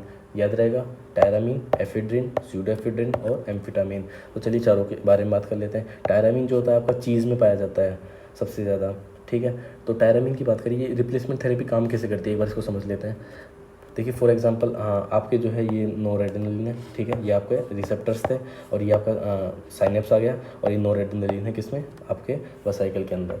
नॉर्मली क्या होता है, ये जो नोरेड्रेनालिन है, ये नोरेड्रेनालिन जो है साइनेप्स में आता है और जो है इन रिसेप्टर्स पे काम करता है। ये अल्फा रिसेप्टर हो सकते हैं, बीटा रिसेप्टर हो सकते हैं, तो इन पे काम करता है। लेकिन हमने क्या कर दिया, टायरामीन दे दिया। फॉर एग्जाम्पल इसमें 100 नोरेड्रेनालिन थे, तो हमने क्या किया, देखिए इनडायरेक्टली एक्टिंग ड्रग है, मतलब इनडायरेक्टली कैसे सिंपैथेटिक एक्टिविटी को बढ़ाएंगी हम यही समझ रहे हैं। तो हमने 50 टायरामीन दे दिए, तो अब क्या होगा, ये जो वेसिकल थी ना इसकी तो 100 को ही स्टोर करने की कैपेसिटी थी, तो हमने 50 टायरामीन दे दिए। तो क्या होगा, जो 50 नोरेड्रेनालिन तो रह गए और 50 ही जो है टायरामीन इसमें रह गए। मतलब ये वेसिकल केवल 100 को ही स्टोर कर सकता है। तो इसने क्या किया, जैसे ही 50 टायरामीन आए, 50 नोरेड्रेनालिन को इसने बाहर फेंक दिया, अंदर अभी भी देख लीजिए 100 है। तो ये जो 50 नोरेड्रेनालिन किसके कारण बाहर आए हैं, टायरामीन के कारण बाहर आए। अब ये नोरेड्रेनालिन जो है ये आपके रिसेप्टर्स पे काम करेगा। मतलब टायरामीन आए और जो है वेसिकल ने जो है 50 नोरेड्रेनालिन को बाहर फेंक दिया कि भैया चलो मेरी तो 100 की कैपेसिटी है, तो 50 नोरेड्रेनालिन बाहर निकलो। फिर हमने 50 टायरामीन और दिया। 50 टायरामीन और देने से क्या हुआ कि अब वेसिकल में 100 टायरामीन हो गए। अब बचे हुए जो 50 नोरेड्रेनालिन थे वो भी इसने बाहर निकाल दिए कि भैया बाहर निकलो, चलो मेरी कैपेसिटी जो है फुल हो गई है। तो 50 नोरेड्रेनालिन फिर काम करेंगे। लेकिन अगर जब थर्ड टाइम हम वापस जो है 50 टायरामीन देंगे तो इसके कारण क्या होगा, अब यहाँ पे तो क्या हो जाएगा भैया, 150 जो है क्या हो जाएगा, 150 टायरामीन हो गया, लेकिन 150 को स्टोर करने की कैपेसिटी है नहीं, तो ये 50 टायरामीन को जो है बाहर भेज देगी। अब ये टायरामीन जो है ये थोड़ी रिसेप्टर पर काम कर सकता है, ये रिसेप्टर पर काम नहीं कर सकता। इसीलिए मतलब हम देखें तो हम यहाँ पे जानते हैं मतलब क्या निकला इस चीज़ का, मतलब ये निकला कि जो टायरामीन हमने दिया ना ये केवल 2-3 बार के लिए ही काम करेगा, 1 बार 2 बार 3 बार। मतलब जो टायरामीन हम दे रहे हैं ये 2 बार या 3 बार ही काम कर सकता है, इसके बाद ये काम नहीं करेगा, क्योंकि खुद तो रिसेप्टर पर काम नहीं कर सकता ना। तो इसके बाद ये जो है काम नहीं करेगा। इस फिनोमिना को हम कहते हैं टैकीफाइलेक्सिस। देखिए हाँ, यहाँ पे मैंने लिखा भी हुआ है कि जो है टायरामीन केवल 2-3 टाइम के लिए ही वर्क कर रहा है, बाद में जो है ये इनइफेक्टिव है। तो इस फिनोमिना को हम कहते हैं टैकीफाइलेक्सिस। ये आपको समझ में आना चाहिए, टैकीफाइलेक्सिस। तो चलिए हम देखें, तो हमने देख लिया जो टायरामीन है वो किस तरीके से काम कर रहा है, इनडायरेक्ट इफेक्ट दिखा रहा है। देखिए इनडायरेक्ट इफेक्ट हमने क्यों बोला, इनडायरेक्ट इफेक्ट लिए बोला क्योंकि जो है ये टायरोसिन यहाँ पे आ गया, यहाँ पे आकर के भी जो है खुद काम नहीं कर पा रहा, तो इसलिए हमने बोल दिया इसको इनडायरेक्ट इफेक्ट ओनली। मतलब इनडायरेक्टली ही इसने जो है नोरेड्रेनालिन के थ्रू काम करवाया है। ठीक है। उसके बाद में हमारे पास जो दवाइयाँ आ रही है आगे की तीन, एफिड्रिन, स्यूडोएफिड्रिन और एम्फेटामिन, ये मिक्स इफेक्ट है इनका। मिक्स इफेक्ट का मतलब ये है कि इनडायरेक्ट इफेक्ट दिखाएंगी, ये इनडायरेक्ट इफेक्ट दिखाएंगी, साथ साथ डायरेक्ट इफेक्ट भी दिखाएंगी। अभी इनडायरेक्ट इफेक्ट का तो क्या मतलब था कि ये जो है एफिड्रिन हमने दी, नोरेड्रेनालिन बाहर आया, इन्होंने काम कर दिया। डायरेक्ट इफेक्ट का ये मतलब है कि जब अब ये जो एफिड्रिन, यानी कि हमने फॉर एग्जांपल 50 एफिड्रिन हम दे रहे हैं, ठीक है, 50 एफिड्रिन जब अब ये साइनेप्स में आएगा तो अब ये यहाँ पे जो है ये खुद काम कर सकता है। मतलब की बात ये, जब हमने टायरामीन दिया तो टायरामीन जो है रिसेप्टर पर काम नहीं कर सकता, लेकिन ये जो मिक्स्ड इफेक्ट वाली दवाइयाँ हैं तीनों, एफिड्रिन, स्यूडोएफिड्रिन और एम्फेटामिन, ये तीनों जो है रिसेप्टर पे भी काम कर सकती हैं। तो इस तरह की दवाइयों को हम कहते हैं mixed effect drugs. Mixed effect है इनका, ये आपको याद रखना है। और ये सारी ड्रग जो चारों दवाइयाँ हैं ये क्या दिखाती हैं, टैकीफाइलेक्सिस दिखाती हैं। मतलब कि एक टाइम के बाद में क्या होता है, इनकी जो है टॉलरेंस हो जाती है। देखिए टॉलरेंस और टैकीफाइलेक्सिस सेम सा वर्ड है। टॉलरेंस क्या होता है, देखिए हम बात करें टॉलरेंस की। टॉलरेंस वो होता है कि आपने जो है ये जो है बात करें लंबे टाइम के बाद होता है। फॉर एग्जांपल हमने जो है एक दवाई दे रहे हैं, अब एक दवाई के लिए हमारी बॉडी जो है टॉलरेंट हो गई है, मतलब जो है अब आप उस दवाई को कितनी बार देते हो, आपने 50 बार दे दिया, 50 बार के बाद 50 बार तक तो काम करेगी, लेकिन जैसे ही 51वीं बार दिया तो वो काम नहीं करेगी, ठीक है। मतलब लंबे जो है डेटा के लिए यूज़ करते हैं। लेकिन टैकीफाइलेक्सिस जो है ये एक शॉर्ट चीज़ के लिए यूज़ करते हैं, शॉर्ट टर्म के लिए हम यूज़ करते हैं कि हमने 2-3 बार दी, 2-3 बार के बाद में अगर चौथी बार देंगे तो वो काम नहीं करेगी। तो यही जो है टॉलरेंस और टैकीफाइलेक्सिस का लगभग सेम सा ही मीनिंग होता है। तो हमने देख लिया जितने भी चारों दवाइयाँ हैं ये सब क्या कर रही हैं, टैकीफाइलेक्सिस कर रही हैं। अब हम चौथी बात करते हैं एम्फेटामिन की। देखिए एम्फेटामिन जो है ये एग्जाम्पल इसका क्या है, इसका एग्जाम्पल है MDMA यानी कि मिथाइलिन डाइऑक्सी मेथएम्फेटामिन, ये इसका फुल फॉर्म हो जाता है। ये क्या है, एक रेव ड्रग है। रेव ड्रग है। रेव ड्रग का क्या मतलब होता है भैया, रेव ड्रग का मतलब होता है जो गोवा में रेव पार्टीज़ होती हैं ना, बड़ी बड़ी पार्टीज़ होती हैं जिनमें लोग नशा करते हैं, जो है उस तरह की पार्टीज़ को रेव पार्टी कहते हैं। और उसमें जो ड्रग ली जाती है वो मोस्ट कॉमनली MDMA ही होती है, मिथाइलिन डाइऑक्सी मेथएम्फेटामिन ही होती है, जो कि एक रेव ड्रग है, ठीक है। ये आपको याद रखना है, पार्टीज़ में काम लेने वाली ड्रग होती है ये। तो हम इनको कब प्रेस्क्राइब करेंगे, हम इनको प्रेस्क्राइब करेंगे नींद को कम करने के लिए, और दूसरा अटेंशन स्पैन को बढ़ाने के लिए हम इनको जो है प्रेस्क्राइब करते हैं। अब बात आती है भैया हम एक अच्छे खासे जागते इंसान में क्यों नींद को कम करना चाहते हैं, क्योंकि पेशेंट कई बार क्या होता है कि नार्कोलेप्सी का होता है, मतलब पेशेंट जो है उसको कई बार क्या स्लीप अटैक आ जाते हैं। स्लीप अटैक का मतलब है कि फॉर एग्जांपल पेशेंट जो है गाड़ी चला रहा है, मोटरसाइकिल चला रहा है, और चलाता चलाता जो है उसको नींद आ गई, तो हम अगर चलाते चलाते उसको नींद आ जाएगी, कार चलाते हुए को नींद आ जाएगी, तो ये एक्सीडेंट हो सकता है उस पेशेंट का। तो हम नहीं चाहते एक्सीडेंट हो। तो sleep attack, for example swimming कर रहा है, अब स्विमिंग करता करता सो गया तो फिर वो तो डूब के मर जाएगा ना। तो इस कंडीशन हम क्या चाहते हैं, जब जब भी वो जो है कोई बाइक वगैरह चलाए, कार चलाए, या फिर वो स्विमिंग करे, तो हम क्या करते हैं, ये ड्रग ऑफ चॉइस है मोडाफिनिल हम दे देते हैं। तो ये क्या करती है, स्लीप को कम करने का काम करेगी, पेशेंट को जो है स्लीप अटैक नहीं आएंगे। तो हमारे पास 3 दवाइयाँ हैं, कौन कौन सी है, मोडाफिनिल है हमारे पास, एक है अर्मेडोफिनिल, और तीसरी दवाई का वो नाम है वो है सोल्रियमफिटोल। कौन कौन सी, मोडाफिनिल, अर्मेडोफिनिल और सोल्रियमफिटोल, ये आपको याद रहना चाहिए। तो ये स्लीप को जो है कम करेंगे। ड्रग ऑफ चॉइस हमारी क्या हो जाती है, मोडाफिनिल हो जाती है। और बाकी ये दवाइयाँ उनको यूज़ तो कर सकते हैं, लेकिन ड्रग ऑफ चॉइस हमेशा मोडाफिनिल ही रहेगी। अटेंशन स्पैन को बढ़ाने के लिए भी हम एम्फेटामिन को यूज़ कर सकते हैं। बात आती है क्यों अटेंशन स्पैन हमको बढ़ाने की ज़रूरत ही क्या है, क्योंकि कुछ पेशेंट होते हैं जो कि ADHD के होते हैं। ADHD यानी कि attention deficit hyper active disorder. ये क्या होता है, आपको बच्चों में देखने को मिलता है। फॉर एग्जाम्पल आपने बच्चे को जो है पहला खिलौना दिया, वो इससे 5-7 मिनट खेलेगा और फिर वो जो है इससे बोर हो गया, ठीक है। अब आपने दूसरा खिलौना दे दिया, थोड़े टाइम के बाद वो इससे भी बोर हो गया, तीसरा खिलौना दे दिया, वो इससे भी बोर हो गया। मतलब पेशेंट जो है, जो हमारा जो बच्चा है, उसका अटेंशन नहीं हो पा रहा है, उसकी जो अटेंशन जो है करने की, एक चीज़ पर अटेंशन करने की कैपेसिटी वो नहीं है उसकी, वो अटेंशन नहीं कर पा रहा है। इस डिसऑर्डर को हम कहते हैं ADHD यानी कि attention deficit hyper active disorder, ठीक है। इसमें जो ड्रग ऑफ चॉइस हो जाती है उसका नाम है मिथाइलफेनिडेट। हम इसमें जो है मिथाइलफेनिडेट यूज़ करते हैं, ये आपको ध्यान रखना है। एक चीज़ हो, एफेड्रिन और स्यूडोएफेड्रिन ये वो दवाइयाँ हैं जो कि नेज़ल डीकंजेस्टेंट के तौर पे दी जाती हैं। नेज़ल डीकंजेस्टेंट वो होती हैं जो कि बंद नाक को खोलने वाली दवाइयाँ होती हैं। तो ये हम ओरली देते हैं, ये आपको ध्यान रखना है। ओरली हमारे पास आगे चल के एक और दवाई आने वाली है नेज़ल डीकंजेस्टेंट के तौर पे, जिसको हम जो है नेज़ल ड्रॉप के तौर पे यूज़ करेंगे। लेकिन अभी आपको ये ध्यान रखना है, एफेड्रिन स्यूडोएफेड्रिन नेज़ल डीकंजेस्टेंट है, यानी कि बंद नाक को खोलने वाली दवाइयाँ हैं, और हम इनको ओरली यूज़ कर सकते हैं। ये हमने देख लिया है।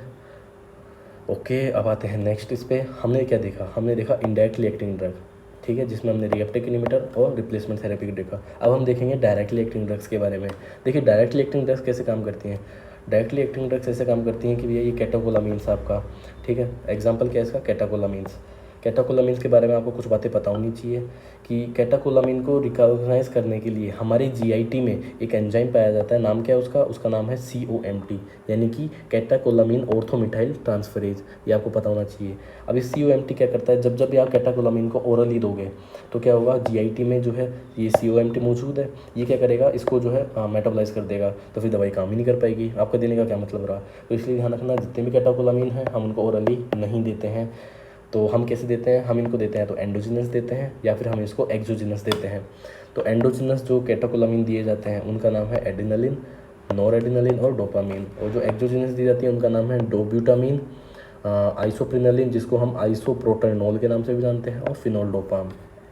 तो अब इन 6 दवाइयों को जो है हम डिटेल में डिस्कस करने वाले हैं। तो चलिए शुरू करते हैं। सबसे पहले जो हम पढ़ेंगे वो पढ़ेंगे हम डोपामीन के बारे में, फिर हम पढ़ेंगे डोब्यूटामीन के बारे में, और फिर हम पढ़ेंगे फिनोल्डोपाम के बारे में। तो चलिए देखते हैं डोपामीन देखिए डोपामीन के 3 रिसेप्टर होते हैं। कौन कौन से, नंबर 1 जो होता है वो होता है D1 रिसेप्टर, नंबर 2 होता है बीटा 1 रिसेप्टर, नंबर 2 होता है अल्फा 1 रिसेप्टर।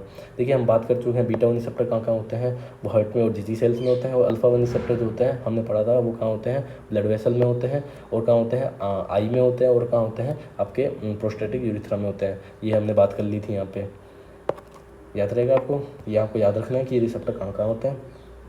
देखिए डोपामीन की जब आप लो डोज देंगे तो क्या होगा, आपका सिर्फ जो है D1 रिसेप्टर स्टिमुलेट होगा, ठीक है। मतलब हम एक डोज को याद कर लेते हैं कि बीटा 1 को अगर आपको स्टिमुलेट करना है, मतलब डोपामीन आप कितना दो कि आपका बीटा 1 स्टिमुलेट हो जाए, तो वो है आपका 2 से 10 माइक्रोग्राम पर kg बॉडी वेट पर मिनट।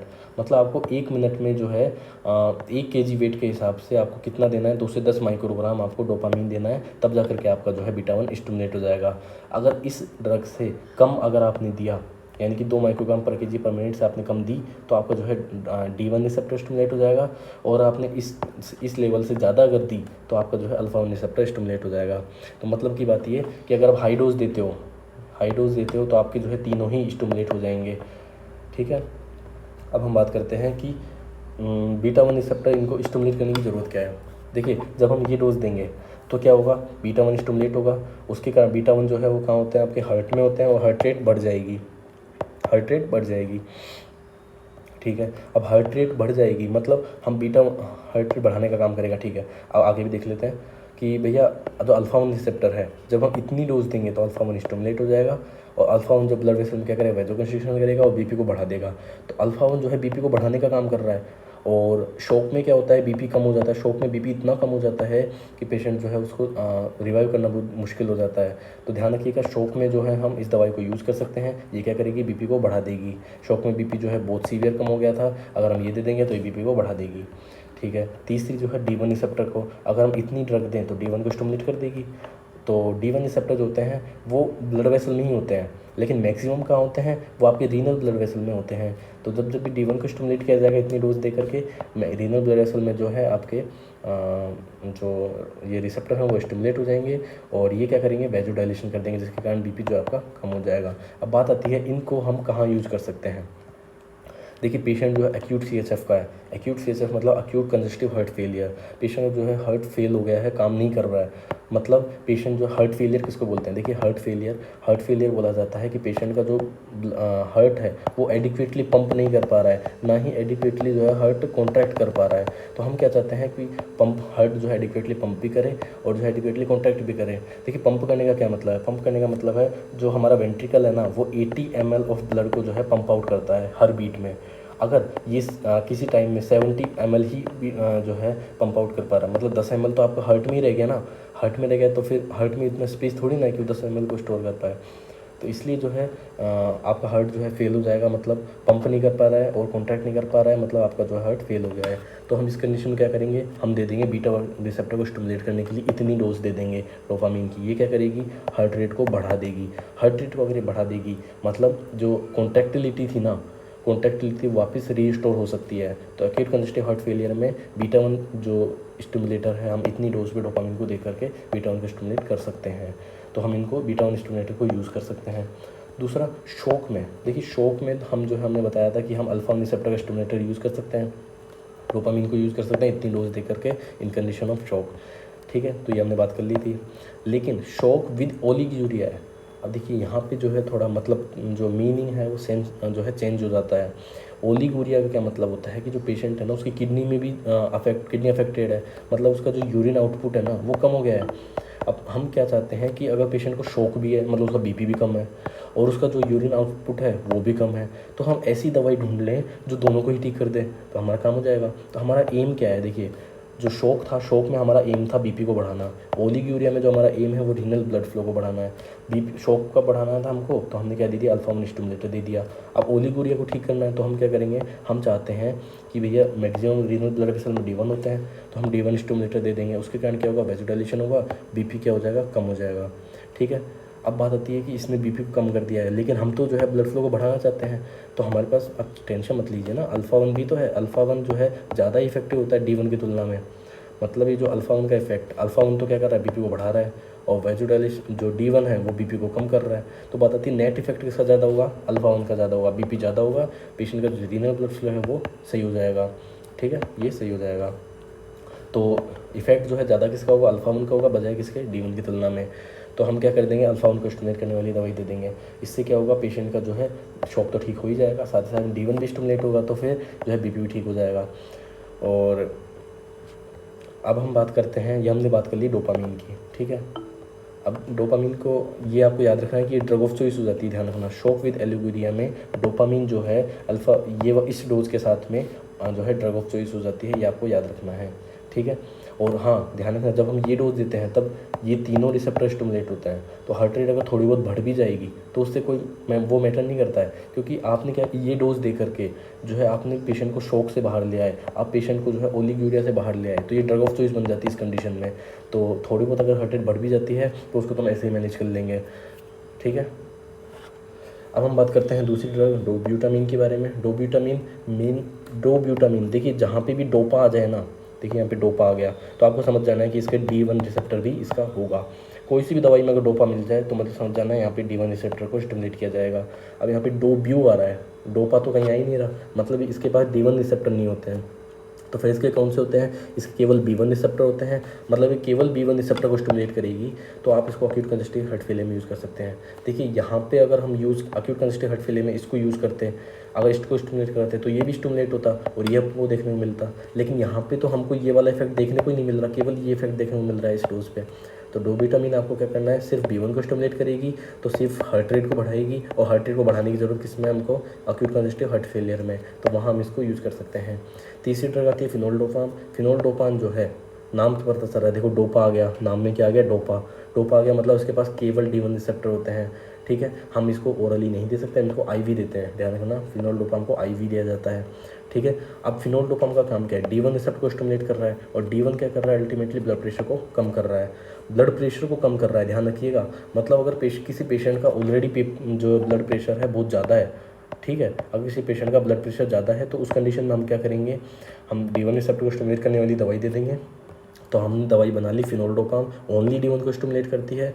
तो हाइपरटेंसिव इमरजेंसी जो है, हाइपरटेंसिव इमरजेंसी मतलब बहुत ज़रूरत से ज़्यादा बीपी हो गया है, तो उस कंडीशन में जो है हम इसको यूज़ करेंगे, ये आपको ध्यान रखना है, क्योंकि सिर्फ जो है D1 पे काम करेगी फिनोल्डोपाम, जिसके कारण क्या होगा, D1 रिसेप्टर जो है स्टिमुलेट होगा और आपका बीपी जो है कम हो जाएगा, किसमें, in case of hypertensive emergency.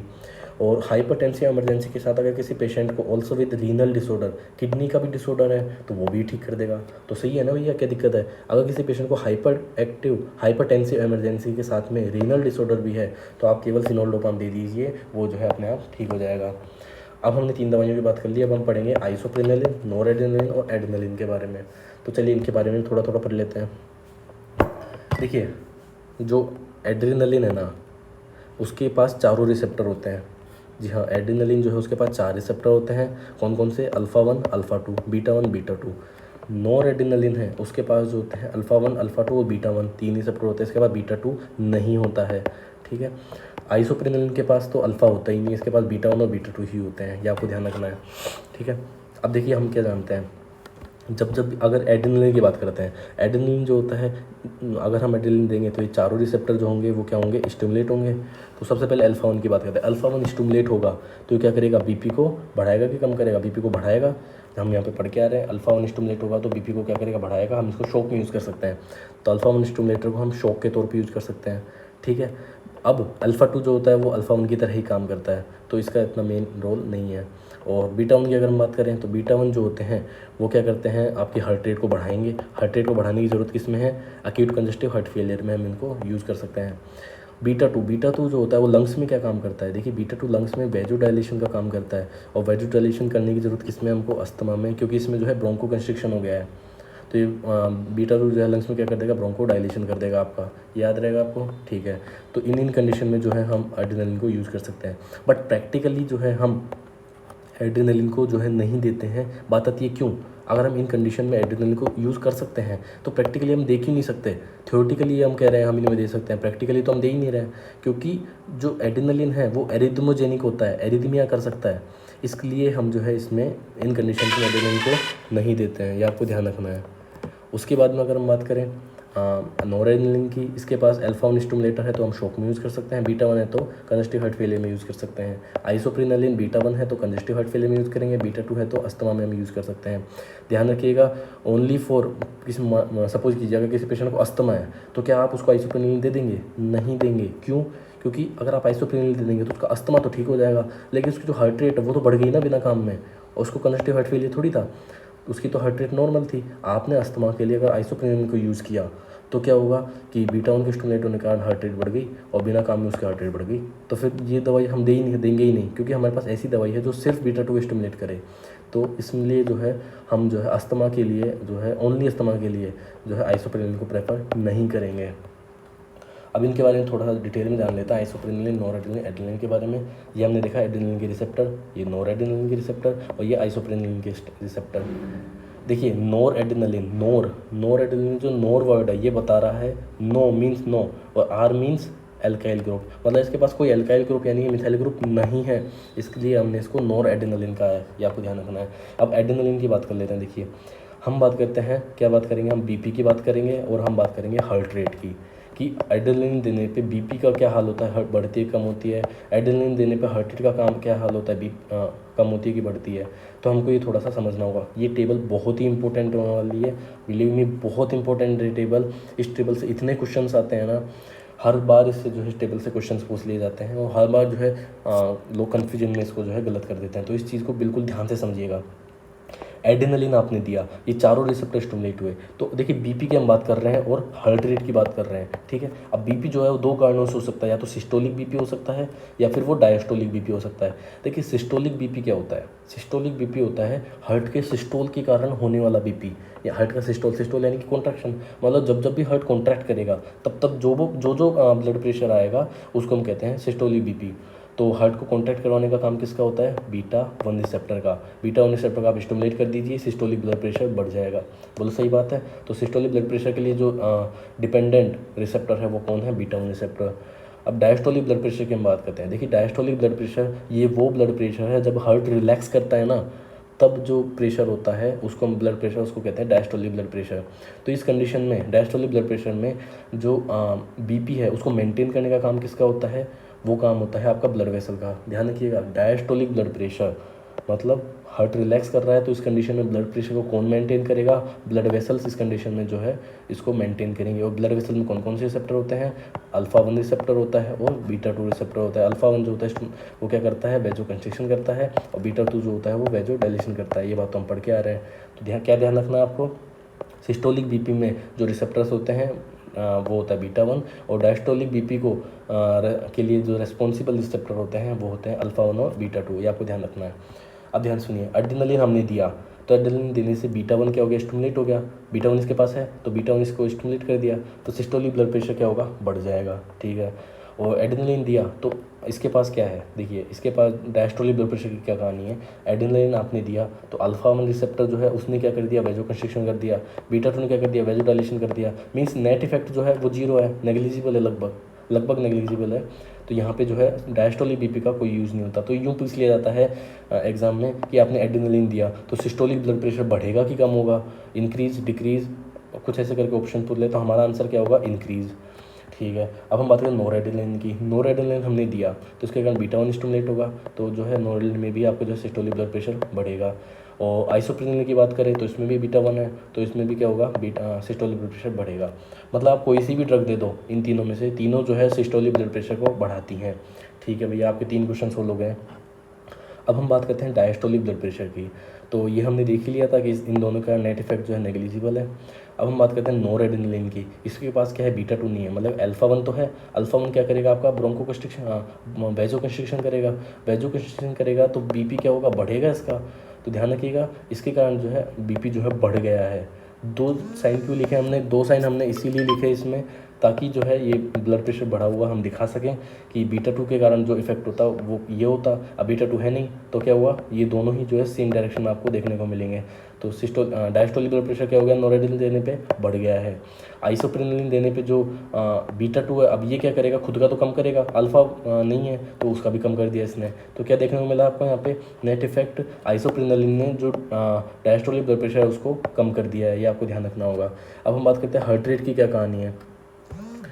देखिए, अगर हम हार्ट रेट की बात करें तो हार्ट रेट जो है वो डाइट इफेक्ट के कारण, इनडायरेक्ट इफेक्ट के कारण जो है देखने को मिलता है। अभी डाइट इफेक्ट क्या है, देखिए डाइट इफेक्ट होता है कि आपने क्या किया, बीटा 1 रिसेप्टर को स्टिमुलेट कर दिया। ठीक है, तो उसके कारण वो क्या करेगा, हार्ट रेट को बढ़ाएगा। इसने क्या कर दिया, हार्ट रेट को बढ़ा दिया, तो ये होता है डाइट इफेक्ट। तो जो भी ड्रग्स बीटा 1 को स्टिमुलेट करेंगी वो हार्ट रेट को बढ़ाएंगी, ये डायरेक्टली इफेक्ट होता है। तो बीटा 1 किस किस के पास है, इसके पास है, इसके पास है, इसके तीनों के पास है, तो तीनों ही जो है हार्ट रेट को बढ़ा रही हैं डायरेक्टली। ठीक है, अब बात करते हैं हम इनडायरेक्ट इफेक्ट की। देखिए इनडायरेक्ट इफेक्ट क्या है, इसको समझने से पहले एक पॉइंट समझ लेते हैं। इनडायरेक्ट इफेक्ट कहता क्या है, देखिए जब भी आपके डायस्टोलिक ब्लड प्रेशर बढ़ेगा, डायस्टोलिक ब्लड प्रेशर के ऊपर डिपेंड कर रहा है ये आपका जो हार्ट रेट है, वो कैसे डिपेंड करता है, चलिए देखते हैं। ये हमारा फॉर्मूला है कि डायस्टोलिक ब्लड प्रेशर जब भी ज़्यादा होगा, मतलब जब भी, एक आप कॉमन सेंस से सोचिए थोड़ा कि जब भी डायस्टोलिक ब्लड प्रेशर ज़्यादा होगा, यानी कि जब हार्ट रिलैक्स कर रहा है, उस कंडीशन में अगर ब्लड प्रेशर ज़्यादा है तो जो हार्ट रेट होगी वो क्या होगी, हार्ट रिलैक्स कर रहा है तो फिर जो है हार्ट रेट जो है कम होगी। अब डायस्टोलिक ब्लड प्रेशर अगर कम है, मीन्स हार्ट जो है रिलैक्स नहीं कर रहा है, तो उस कंडीशन में हार्ट रेट ज़्यादा होगी ना। तो ये हमारा एक फॉर्मूला निकल के आता है। तो ये कैसे निकल के आता है, इसको समझ लेते हैं। देखिए हमारी जो ब्लड वेसल्स है ना, वो क्या कंटेन करती हैं, बैरोरिसेप्टर। क्योंकि हमने बताया कि डायस्टोलिक ब्लड प्रेशर जो है उसको मेंटेन करने का काम किसका होता है, ब्लड वेसल का। और ब्लड वेसल में तो 2 रिसेप्टर होता है, अल्फा 1 और बीटा 2। ठीक है, अब बात आती है कि जो ब्लड वेसल है उसको पता कैसे चलेगा कि ब्लड प्रेशर कम है कि ज़्यादा है। तो ब्लड वेसल जो होती है वो कंटेन करती है बैरोरिसेप्टर को, ये सेंस कर लेते हैं बीपी को। ये बैरोरिसेप्टर वही हैं जो कि आपके बीपी को सेंस कर लेंगे। समझ में आई बात।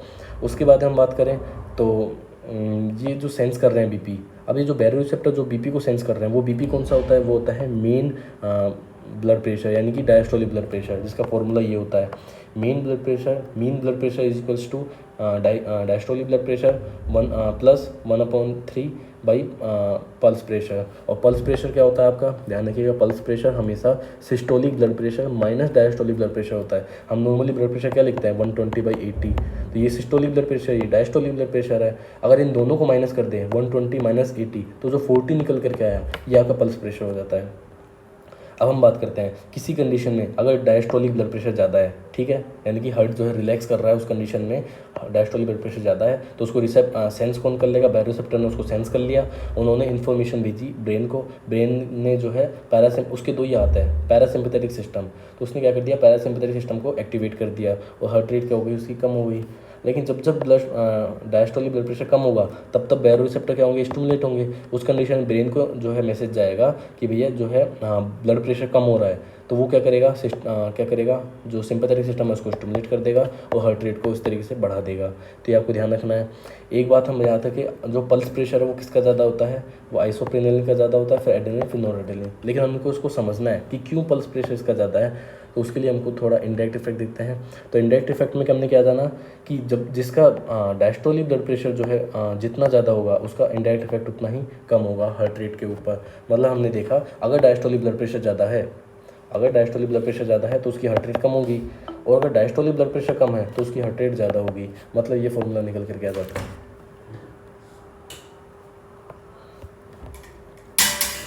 अब इस कंडीशन में देखें तो इनडायरेक्ट इफेक्ट की हम बात कर रहे हैं, जिसमें हमने डायस्टोलिक ब्लड प्रेशर देखा। तो एड्रेनलिन के केस में देखते हैं कि डायस्टोलिक ब्लड प्रेशर की क्या कहानी है। यहाँ पे तो डायस्टोलिक ब्लड प्रेशर ही नहीं है, तो फिर इसका जो नेट इफेक्ट होता है वो हार्ट रेट के ऊपर, वो कुछ नहीं होता। अब यहाँ पे देखते हैं नॉर एड्रेनलिन की जो डायस्टोलिक ब्लड प्रेशर है वो ज़्यादा है। जितना ज़्यादा होगा उसका इनडायरेक्ट इफेक्ट जो हार्ट रेट पे उतना ही कम होगा, तो हार्ट रेट भी उतनी कम होगी। इसमें देखा आइसोप्रेनिल तो हार्ट रेट उसकी कम है, मतलब डायस्टोलिक ब्लड प्रेशर कम है, तो फिर इसकी जो हार्ट रेट होगी वो ज़्यादा होगी। किस रूल से? इस रूल से याद रहेगा, डायस्टोलिक ब्लड प्रेशर कम है तो हार्ट रेट क्या होगी? ज़्यादा होगी। अब हम टोटल देखते हैं, इन टोटल हार्ट रेट पे क्या इफेक्ट पड़ रहा है। देखिए हार्ट रेट इसकी बढ़ी है, इसकी नॉर्मल है, तो फिर इसमें क्या हो गया, हार्ट रेट जो है आपकी बढ़ी हुई ही रहेगी। मतलब जब भी आप एड्रेनलिन दोगे सिस्टोलिक ब्लड प्रेशर उसका बढ़ेगा, डायस्टोलिक ब्लड प्रेशर उसका कोई इफेक्ट नहीं होगा, और हार्ट रेट जो होगी फाइनली उसकी बढ़ेगी। ये आपको ध्यान रखना है। नॉर एड्रेनलिन दोगे आप तो क्या होगा, नॉर एड्रेनलिन देने से कि डायरेक्ट इफेक्ट जो है उसका हार्ट रेट पे 1 ही गुना है, लेकिन इनडायरेक्ट इफेक्ट उसका 2 गुना है। तो इसमें कंडीशन में क्या होगा, टोटली जो है नॉर एड्रेनलिन देने पे जो हार्ट रेट है वो कम हो रही है। और आइसोप्रेनिल पे देखिए इनडायरेक्ट इफेक्ट, जो डायरेक्ट इफेक्ट है इसका ज़्यादा है, इनडायरेक्ट इफेक्ट भी ज़्यादा है, मीन नेट इफेक्ट जो है इसका बहुत ज़्यादा होने वाला है हार्ट रेट के ऊपर। मतलब क्या याद रखना हमको, एड्रेनलिन देने से सिस्टोलिक ब्लड प्रेशर बढ़ा, डायस्टोलिक ब्लड प्रेशर पर कोई इफेक्ट नहीं है, और जो हार्ट रेट है वो उसकी बढ़ गई है, यही आपको याद रखना है। नॉर एड्रेनलिन में बात करें, नॉर एड्रेनलिन देने से क्या होगा, जो आपकी सिस्टोलिक ब्लड प्रेशर बढ़ गई है, डायस्टोलिक ब्लड प्रेशर बढ़ गई है, लेकिन जो हार्ट रेट है वो आपकी कम हो गई है, आपको याद रखना है। आइसोप्रेनिल देने से जो है आपकी सिस्टोलिक तो बढ़ा, लेकिन जो डायस्टोलिक बीपी है वो जो है आपका कम हो गया है, और इन टोटल आपका जो हार्ट रेट है वो बढ़ गई है। तो क्वेश्चन किस तरीके से आते हैं, चलिए समझ लेते हैं हम। क्वेश्चन ये पूछता है कि मैक्सिमम टैकीकार्डिया आपको किस में देखने को मिलता है। देखिए हार्ट रेट ज़्यादा होती है उसको हम बोलते हैं टैकीकार्डिया, और हार्ट रेट कम होती है उसको हम बोलते हैं ब्रेडिकार्डिया। तो इसने पूछा, क्वेश्चन ये आया था कि मैक्सिमम टैकीकार्डिया इन तीनों में से कौन सी ड्रग करती है। तो टैकीकार्डिया कौन कर रहा है, सबसे ज़्यादा ये कर रही है, तो आपका आंसर हो जाता है आइसोप्रेनालिन। ठीक है, दूसरा क्वेश्चन पूछते हैं, which drug increases systolic blood pressure but also increases diastolic blood pressure but decreases the heart rate. तो ऐसी कौन सी ड्रग है जो सिस्टोलिक ब्लड प्रेशर को बढ़ा रही है, डायस्टोलिक ब्लड प्रेशर को बढ़ा रही है, लेकिन हार्ट रेट को कम कर रही है। तो आपका आंसर हो जाता है नॉर एड्रेनलिन। ठीक है, अगला क्वेश्चन आता है कि भैया इफेक्ट ऑफ नॉर एड्रेनलिन और हार्ट रेट। जो नॉर एड्रेनलिन का इफेक्ट है वो हार्ट रेट पे क्या होता है, तो वो होता है आपका कम। अब ये जो क्वेश्चन है ना, वो ज़्यादातर लोग क्या करते हैं, गलत कर देते हैं। अब अभी आपके सामने टेबल है, तो आपने क्या दिया, नॉर एड्रेनलिन है, तो उसका डायरेक्ट इफेक्ट जो है मतलब जो नॉर एड्रेनलिन है उसका जो इफेक्ट है हार्ट रेट पे वो क्या है, कम हो रही है। ठीक है, तो ये आपने टेबल देख के सही कर दिया। लेकिन जब हमारे सामने नॉर एड्रेनलिन आता है एग्जाम में, तो हमारे सामने टेबल नहीं होती है, तब हम क्या सोचते हैं कि नॉर एड्रेनलिन है, सिंपैथेटिक ड्रग है। सिंपैथेटिक ड्रग तो क्या करती हैं, हार्ट को स्टिमुलेट करती हैं। हार्ट स्टिमुलेट होगा तो क्या होगा, हार्ट रेट बढ़ जाएगी। मतलब नॉर एड्रेनलिन क्या हार्ट रेट बढ़ा दी।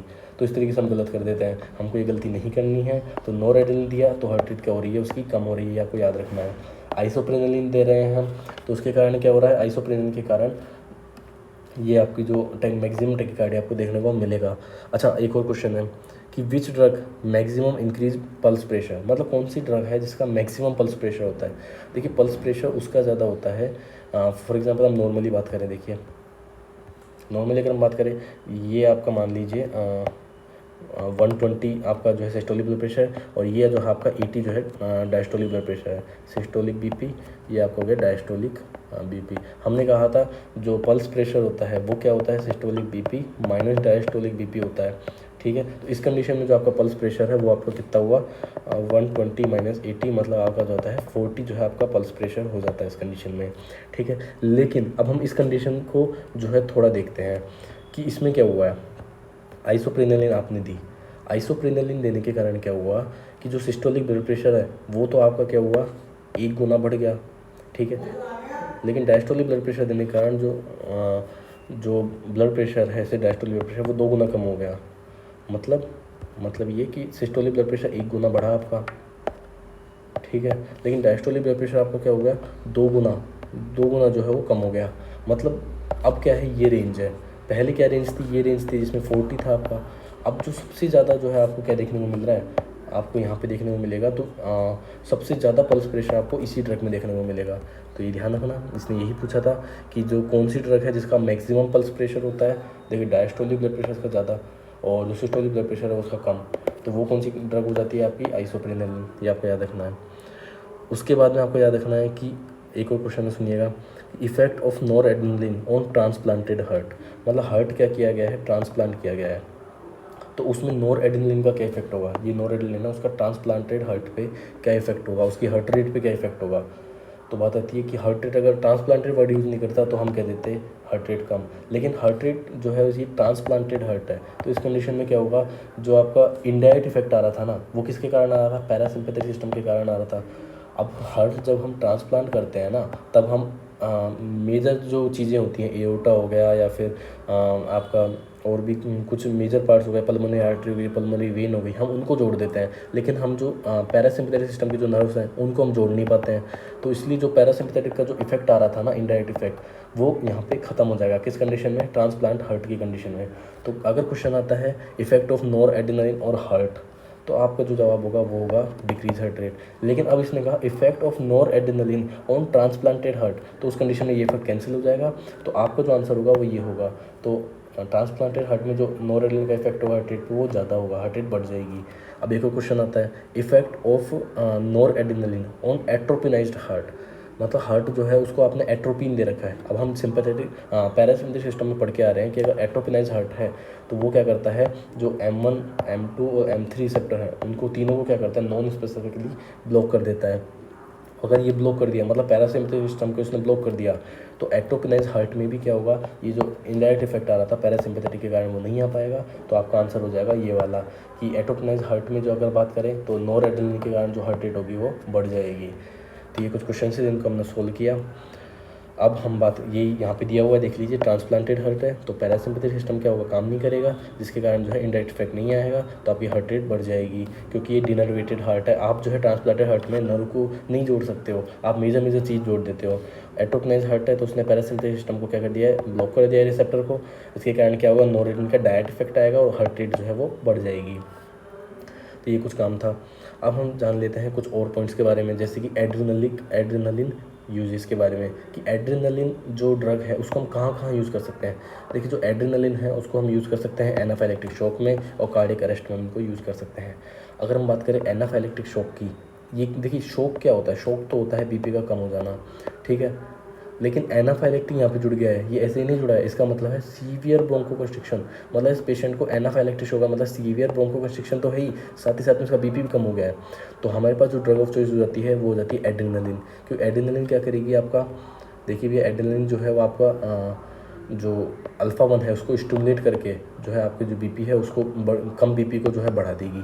और सीवियर ब्रोंकोकंस्ट्रिक्शन मतलब जो एड्रेनलिन है वो बीटा 2 को भी तो स्टिमुलेट करेगी लंग्स में, और बीटा 2 स्टिमुलेट होगा तो उसके कारण जो है आपको ब्रोंको डायलेशन देखने को मिलेगा।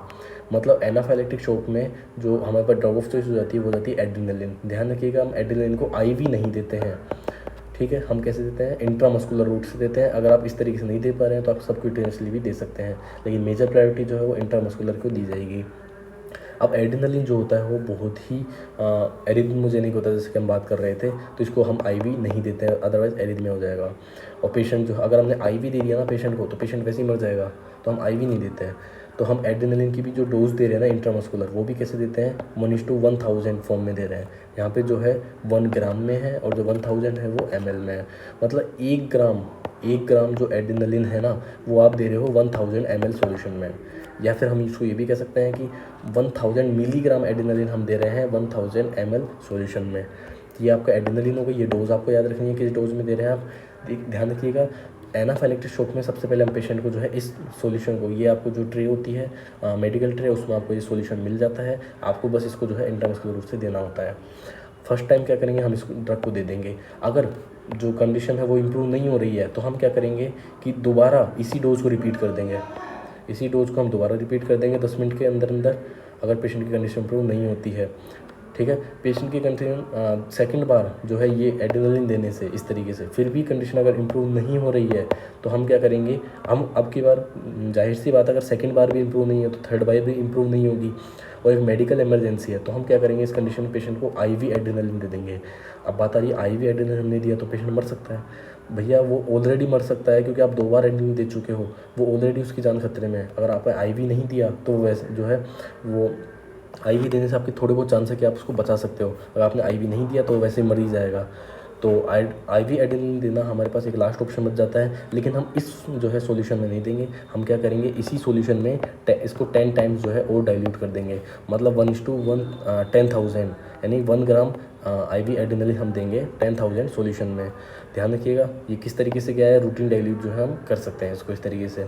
हम क्या करेंगे, 10 ml नॉर्मल सलाइन को मिला देंगे, जिसके कारण क्या होगा, जो ये सॉल्यूशन है आपका, ये आपका बन जाएगा 1:10,000 सॉल्यूशन में। दूसरा, हम एड्रेनालिन को और कहाँ यूज़ कर सकते हैं, हम इसको यूज़ कर सकते हैं कार्डियक अरेस्ट में। कार्डियक अरेस्ट में बताया, कार्डियक अरेस्ट एक मेडिकल इमरजेंसी है जिसमें क्या होता है, पल्स जो है 0 हो गई है, बीपी 0 हो गया है, हार्ट 0 हो गया है, means patient is virtually dead. तो इस कंडीशन को हम कहते हैं कार्डियक अरेस्ट। ये चारों कंडीशन हम समझ चुके थे। हार्ट अटैक की बात करें, हार्ट अटैक में क्या हुआ है कि पेशेंट जो है वो एमआई में चला गया है, क्योंकि उसका जो टिश्यू था हार्ट का वो डेड हो गया है। अब पेशेंट का अगर हार्ट का टिश्यू डेड हो गया है तो पेशेंट कैसे मैनिफेस्ट करेगा, पेशेंट को सिम्टम्स आएंगे, वो कहेगा डॉक्टर साहब मेरे तो सीवियर चेस्ट पेन हो रहा है। अगर हम बात करें हार्ट फेलियर की, तो हार्ट फेलियर में क्या होगा, जो पेशेंट होता है वो अक्यूट कंजस्टिव हार्ट फेलियर में चला जाता है, जिसमें हार्ट फेलियर का मतलब होता है कि पेशेंट का जो हार्ट है वो एडिक्वेटली जो है पंप नहीं कर पा रहा है ब्लड को, और कॉन्टैक्ट नहीं कर पाया। मतलब 80 ml ब्लड को अगर जो है हार्ट को पंप आउट करना था तो उसकी जगह 70 ml को ही वो पंप आउट कर रहा है। मतलब यहाँ पे जो पंप है वो एडिक्वेटली नहीं कर पा रहा, और हार्ट जो है जितना कॉन्टैक्ट करना था उतना कॉन्टैक्ट नहीं कर पा रहा। इसको हम कहते हैं हार्ट फेलियर। हार्ट ब्लॉक क्या होता है, इसमें एट्रियो वेंट्रिकुलर ब्लॉक हो जाता है, यानी कि कंडक्शन ब्लॉक, मतलब एट्रियम से जो वेंट्रिकल की जो तरफ जो इम्पल्स जाती है वो जाना बंद हो जाती है। कार्डियक अरेस्ट में क्या होता है, ये एसिस्टोल की कंडीशन है, जिसमें क्या होता है कि आपका जो हार्ट टोटली जो है काम करना बंद कर दिया है, मतलब पल्स, बीपी और हार्ट रेट जो है वो 0 हो गई है, मतलब पेशेंट इज़ वर्चुअली डेड। तो इस कंडीशन में हम क्या करेंगे, सबसे पहले सीपीआर करेंगे, कार्डियो पल्मोनरी रिससिटेशन करेंगे हम इस पेशेंट में। ठीक है, सीपीआर के कुछ क्या होते हैं, सीक्वेंस होता है, उसको हम कैब करके याद करते हैं। तो सबसे पहले हम क्या करते हैं, चेस्ट को कंप्रेशन करते हैं सीपीआर में। उसके बाद हम एयर की पेटेंसी को चेक करते हैं। एयर की पेटेंसी क्यों चेक करते हैं, क्योंकि कई बार क्या होता है पेशेंट बेहोश हो जाता है, तो कार्डियक अरेस्ट में तो बेहोश ही होगा पेशेंट। तो उस कंडीशन में क्या होता है, उसकी जो जीभ होती है ना वो पीछे की तरफ ग्लोटिस को कवर कर लेती है। अगर ग्लोटिस को कवर कर लिया तो हम जो है ब्रीदिंग जो है पेशेंट को नहीं आ पाएगी, पेशेंट को जो ब्रीदिंग है वो नहीं आ पाएगी। और हम क्या चाहते हैं, पेशेंट की ब्रीदिंग लाना चाहते हैं। तो ये आपको ध्यान रखना है, इनको आपको ध्यान रखना है। सबसे पहले आप चेस्ट कंप्रेशन करेंगे, फिर आप एयरवे की पेटेंसी को चेक करेंगे कि भैया उसका जो जीभ है उसने टंग ने कहीं ग्लोटिस को कवर तो निकल लिया है, फिर हम उसको ब्रीदिंग देंगे। तो ये इसके सीक्वेंस होते हैं सीपीआर के। अगर सीपीआर करने के बाद में भी पेशेंट रिस्पॉन्स नहीं कर रहा है तो अब आपको क्या करना है, एड्रेनालिन देना है। अब एड्रेनालिन आप कैसे दोगे, आईवी दोगे। फिर कहा भैया आईवी देंगे तो पेशेंट मर जाएगा। भैया अगर आपने कार्डियक अरेस्ट में कुछ नहीं किया ना तो पेशेंट वैसे ही मर जाएगा। तो आपको क्या करना है, आईवी एड्रेनालिन देना है। आईवी वही 1:10,000 आपको आईवी एड्रेनालिन देना है, जुगुलर वेन में आपको देना है। अगर आप कई बार क्या होता है कार्डियक अरेस्ट पेशेंट में जो है आपको नस मिलना मुश्किल हो जाता है, मीन्स वेन आपको मिलती नहीं है। हम कह रहे हैं जुगुलर वेन देते हैं। अब आप वेन ढूंढ रहे हैं और वेन ढूंढते ढूंढते आपको जो है टाइम लग रहा है कि भैया वेन तो आपको मिली नहीं है। तो अब आप आईवी को छोड़ करके आप इंट्राओशियस दे दीजिए। इंट्राओशियस मतलब आप बोन के अंदर ही टिबिया में ही क्या कर दीजिए, एड्रेनालिन को इंसर्ट कर दीजिए इंजेक्शन दे करके। ठीक है, अब इंट्रोसिस पे अगर आप नहीं दे पा रहे, आपको फॉर एग्जांपल नीडल नहीं मिल रही है इमरजेंसी कंडीशन में, ठीक है, तो आप क्या करिए, एंडोट्रेकियल उसको जो है दे दीजिए। एंडोट्रेकियल एड्रेनालिन देने के बाद में आपको क्या करना है, आपको खाली नहीं बैठना है। एंडोट्रेकियल जो एड्रेनालिन दिया है उसके बाद में आपको फिर से सीपीआर स्टार्ट कर देना है, क्योंकि वो आपने एंडोट्रेकियल दिया तो वो एड्रेनालिन तो वहीं पड़ा रह जाएगा ना जहाँ पे आपने दिया, वो तो अंदर ही नहीं जाएगा। तो आपको क्या करना है, सीपीआर देना वापस स्टार्ट करना है, उसको कंटिन्यू करते रहना जब तक पेशेंट को सांस नहीं आ जाता है। तो ये 3 प्रेफर तरीके हम देते हैं। बात आती है कि हम इंट्राकार्डिक तरीके से दे सकते हैं। इंट्राकार्डिक मतलब डायरेक्टली हार्ट में ही हम एड्रेनालिन दे दें, नहीं, डायरेक्टली हार्ट में हम एड्रेनालिन नहीं दे सकते हैं, क्योंकि वो सिर्फ फिल्मों में दिखाया जाता है कि सीधा हार्ट में जो है इंजेक्शन दे दिया। तो इंट्राकार्डिक जो एड्रेनालिन है वो कॉन्ट्राइंडिकेटेड है, वो नहीं दिया जाता है, मेडिकल में तो नहीं दिया जाता है। अब हम बात करते हैं वेजोमोटर रिवर्सल ऑफ टेल। बात आती है इसका क्या मतलब है। ये हमारा कार्डियक अरेस्ट का भी टॉपिक कंप्लीट है। VRD इसका मतलब होता है कि एड्रेनालिन की अगर आपने लो डोज दी तो बीटा-2 को स्टिमुलेट करेगा, वेज डायलेशन हो जाएगा। लेकिन अगर आपने हाई डोज दी तो अल्फा-1 को भी स्टिमुलेट करेगा और बीटा-2 को भी स्टिमुलेट करेगा। इसके कारण वेजो कंस्ट्रिक्शन होगा अल्फा-1 से और वेजो डायलेशन होगा आपका बीटा-2 के कारण, ठीक है। लेकिन नेट इफेक्ट आपका जो है अल्फा-1 का देखने को मिलेगा, वेजो कंस्ट्रिक्शन। अब बात आती है वेजोमोटर रिवर्सल ऑफ टेल क्या होता है, ये भी समझते हैं। देखिए, जब आपने हाई डोज ऑफ एड्रेनालिन दी, ठीक है। बाइफेजिक रिस्पॉन्स क्या होता है एड्रेनलिन के, इसको समझते हैं। जब आपने हाई डोज ऑफ एड्रेनलिन दी तो सबसे पहले तो क्या होता है, बीपी इंक्रीज होता है, लेकिन फिर अल्फा 1 के कारण, लेकिन बीटा 2 का फिर जब अल्फा 1 का इफेक्ट कम होने लगता है तब जो होता है बीपी कम होने लगता है। मतलब एक ही डोज दी आपने एड्रेनलिन की हाई, उसके कारण आपको बीपी ज़्यादा भी देखने को मिलता है और थोड़े टाइम के बाद बीपी कम भी हो जाता है। तो ये जो दो रेस्पॉन्स आ रहे हैं इसी को कहते हैं बाइफेजिक रेस्पॉन्स ऑफ एड्रेनलिन। ठीक है, अब इसको समझ लेते हैं इसके ज़रिए। जैसे मान लीजिए पेशेंट का जो बीपी था वो 100 था, ठीक है, आपने क्या कर दिया, एड्रेनलिन दे दी हाई डोज पे, जिसके कारण क्या होगा, पेशेंट का जो बीपी है वो 180 हो गया है। 180 हो गया है किसके कारण, मतलब 100 था, अब क्या होगा, नेट इफेक्ट हमने बात कर रहे हैं, नेट इफेक्ट अल्फा 1 का ज़्यादा होता है, वेजोकंस्ट्रिक्शन होगा तो बीपी ज़्यादा होगा। तो अल्फा 1 के इफेक्ट के कारण जो बीपी है वो 180 हो गया है, ठीक है भैया। अब जो है अब धीरे धीरे अल्फा 1 का इफेक्ट कम होने लगा। फॉर एग्जांपल हम यूँ बात कर लेते हैं कि जो 50 मॉलिक्यूल है, ठीक है, मतलब अगर आप 10 मॉलिक्यूल देते हैं, ये 10 मॉलिक्यूल के कारण जो है बीटा 2 का इफेक्ट आता है, ठीक है, और 50 मॉलिक्यूल के कारण जो है अल्फा 1 का इफेक्ट आता है। अब आपने क्या कर दिए, 100 मॉलिक्यूल दे दिए, ठीक है, किसके, एड्रेनलिन के। अब एड्रेनलिन के मॉलिक्यूल जब तक 51 है, जब तक 50 है, तब तक तो वो जो है आपके बीपी को बढ़ाते रहेंगे, ठीक है, लेकिन जैसे ही वो 49 हुआ तब क्या होगा, बीटा 2 का इफेक्ट जो है आना स्टार्ट हो जाएगा, क्योंकि जो अल्फा 1 है उसको काम करने के लिए कितना चाहिए, 50 चाहिए। अब 49 हो गया, 49 में अल्फा 1 तो काम करेगा ही नहीं, तो 49 में आप कौन काम करना स्टार्ट करेगा, बीटा 2 जो है काम करना स्टार्ट कर देगा। तो उस कंडीशन आपको ध्यान रखना है, शुरुआत में बीपी 100 था, अल्फा 1 के कितने मॉलिक्यूल थे, 100 थे, ठीक है, जैसे ही ये कितने हुए, 50 पे पहुंचा, तो हार्ट रेट जो है इसकी कितनी हो गई, मैक्सिमम हो गई 180 हो गई। लेकिन जब ये 49 मॉलिक्यूल हुए तब क्या हुआ, बीटा 2 का इफेक्ट आना स्टार्ट हो जाएगा। अब बीटा 2 का इफेक्ट आएगा, यहाँ पे जो है कितने हो गए, कम होता लगेगा, और यहाँ पे जो है 10 आ गया। अब 10 तक अगर मॉलिक्यूल मिले तो बीटा 2 काम करेगा। यहाँ पे क्या हो रहा है, बीपी कम हो रहा है, अब 10 से भी कम हो गया, 9 हो गया, तो क्या होगा, अब तो बीटा 2 भी काम नहीं करेगा, तो उसकी कंडीशन में वापस जो है ये बीपी जो है नॉर्मल होने लगेगा। 9 हो गया तो बीपी क्या होगा, वापस नॉर्मल होने लगेगा और फिर वापस नॉर्मल हो जाएगा। मतलब समझे, सबसे पहले क्या दिया हमने, बाइफेजिक रेस्पॉन्स है ये एड्रेनलिन का, आपने क्या दी, बीपी इसका होता, अब आपने क्या दी, एड्रेनलिन दे दी, अल्फा 1 ने काम किया, कितने 50 मॉलिक्यूल हुए, 100 से 50 तक, तब तक जो है अल्फा 1 ने काम किया, 180 ला दिया बीपी को। अब 49, 48, 47 और जब तक ये 10 हो जाएगा तब तक जो है बीटा 2 बीपी को कम करता रहेगा, और फिर वापस 9 होता रहेगा, फिर बीटा 2 का इफेक्ट भी कम हो जाएगा, और अब जो है वापस जो है बीपी नॉर्मल हो जाएगा। तो ये सीक्वेंस जो है आपका चलता रहता है। ये होता है बाइफेजिक रिस्पॉन्स ऑफ एड्रेनलिन। अब बात करते हैं कि वेजोमोटर रिवर्सल ऑफ डेल क्या होता है, VRD क्या होता है। इसकी अगर हम बात करें तो इसका कंडीशन ध्यान रखिए, हाई डोज आपने एड्रेनलिन की दी है तो इसके साथ में आप अल्फ़ा ब्लॉकर नहीं दे सकते हैं, क्योंकि अगर आपने जो है हाई डोज दे दी किसकी, एड्रेनलिन की, और उसके साथ में अगर आपने अल्फ़ा ब्लॉकर दे दिया, अगर आपने अल्फ़ा को ब्लॉक कर दिया तो क्या होगा, अल्फ़ा ब्लॉकर देने के कारण जो बीपी इंक्रीज़ हो रहा था वो इंक्रीज़ होगा ही नहीं। अगर बीपी इंक्रीज़ नहीं होगा तो क्या होगा, ओनली बीटा 2 का इफेक्ट आएगा। मतलब अगर आपने हाई डोज दी एड्रेनलिन की तो आपने अल्फ़ा को ही ब्लॉक कर दिया, तो फिर हाई डोज पे भी जो है एड्रेनलिन किसकी तरह काम करेगा, बीटा 2 स्टिमुलेटर की तरह काम करेगा, वैसोडाइलेशन होगा, बीपी कम हो जाएगा। मतलब हाई डोज दे रहे हो तो अल्फ़ा 1 तो ब्लॉक हो गया है, अगर आपने अल्फ़ा 1 ब्लॉक कर दिया हाई डोज के साथ में, और बीपी जो है इतना कम हो जाएगा इस कंडीशन में, एक्सेलरेट फॉल कर जाएगा बीपी, इसी को हम कहते हैं वेजोमोटर रिवर्सल ऑफ डेल। ये आपको याद रखना है। उसके बाद में अब हमारा जो टॉपिक है वो फियोक्रोमोसाइटोमा है। फियोक्रोमोसाइटोमा एक एड्रेनल मेडुला का ट्यूमर होता है। ये दो तरीके के होते हैं एड्रेनल मेडुला का ट्यूमर, एक एड्रेनल प्रोड्यूसिंग ट्यूमर होता है, एक होता है nor adrenaline producing tumour. Adrenaline की ये चारों रिसेप्टर हैं, नॉर एड्रेनलिन के ये चारों रिसेप्टर हैं। देखिए अगर आपने एड्रेनल प्रोड्यूसिंग ट्यूमर में, और पहले हम बात करें नॉर एड्रेनल प्रोड्यूसिंग ट्यूमर की बात कर लेते हैं, तो नॉर एड्रेनलिन प्रोड्यूसिंग ट्यूमर में अगर आपने अल्फ़ा ब्लॉकर दे दिया तो क्या होगा, तो बीपी जो है वो नॉर्मल ही रहेगा, बीपी आपका कम नहीं होगा। क्यों, क्योंकि उसके पास बीटा 2 तो है ही नहीं, बीटा 2 नहीं है तो बीपी जो है नॉर्मल बीपी जो है कम नहीं होगा, मतलब वेजोमोटर रिवर्सल ऑफ डेल नहीं होगा। लेकिन अगर एड्रेनल प्रोड्यूसिंग ट्यूमर है उसमें अगर आपने अल्फ़ा ब्लॉकर दे दिया तो क्या होगा, हाई डोज पे भी जो है बीटा 2 ही काम करेगा।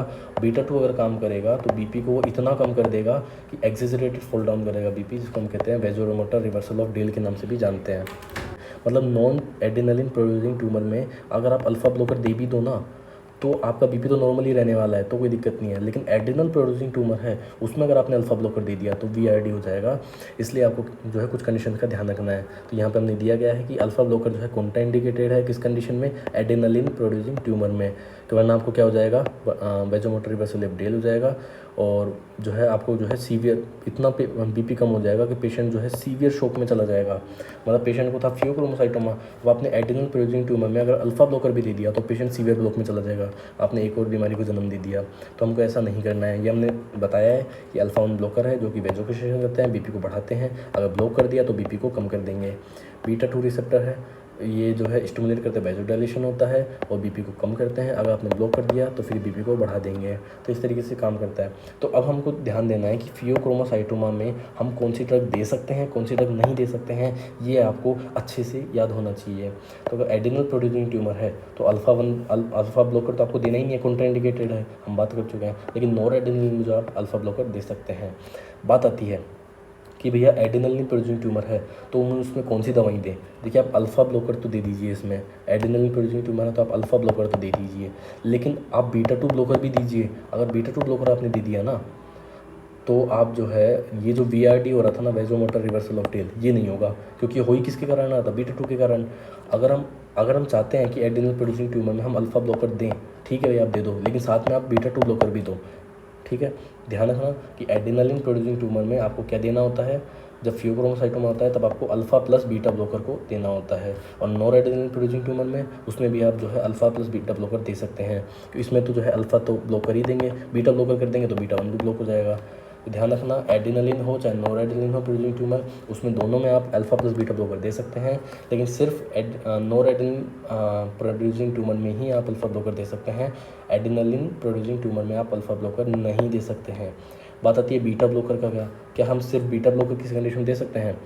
देखिए, बीटा ब्लॉकर जो है हम नहीं देंगे, दोनों ही कंडीशन में नहीं देंगे। बात आती है क्यों, बीटा ब्लॉकर हम क्यों नहीं दे रहे हैं।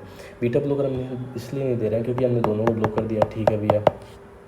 तो क्या था कि जो अल्फ़ा है वो क्या कर रहा है, बीपी को बढ़ा रहा है, ठीक है। अब बीपी को बढ़ा रहा है, हमने बताया कि यहाँ पे जो ब्लड प्रेशर है वो 180 है। ध्यान से सुनिएगा, ये जो ब्लड प्रेशर है 180 है। ये ब्लड प्रेशर अगर B2 नहीं होता ना यहाँ पे, तो ये ब्लड प्रेशर 220 होता। B2 ने क्या कर रखा है, 40 ब्लड प्रेशर को कम कर रखा है, ब्लड प्रेशर को 40 तक कम कर रखा है, जिसके कारण हमको यहाँ पे BP 180 देखने को मिल रहा है। ध्यान रखिएगा, अगर ये B2 नहीं होता, हमने कहा अल्फ़ा 1 का इफेक्ट ज़्यादा है, लेकिन बीटा 2 भी तो अपना इफेक्ट लगा रहा है ना।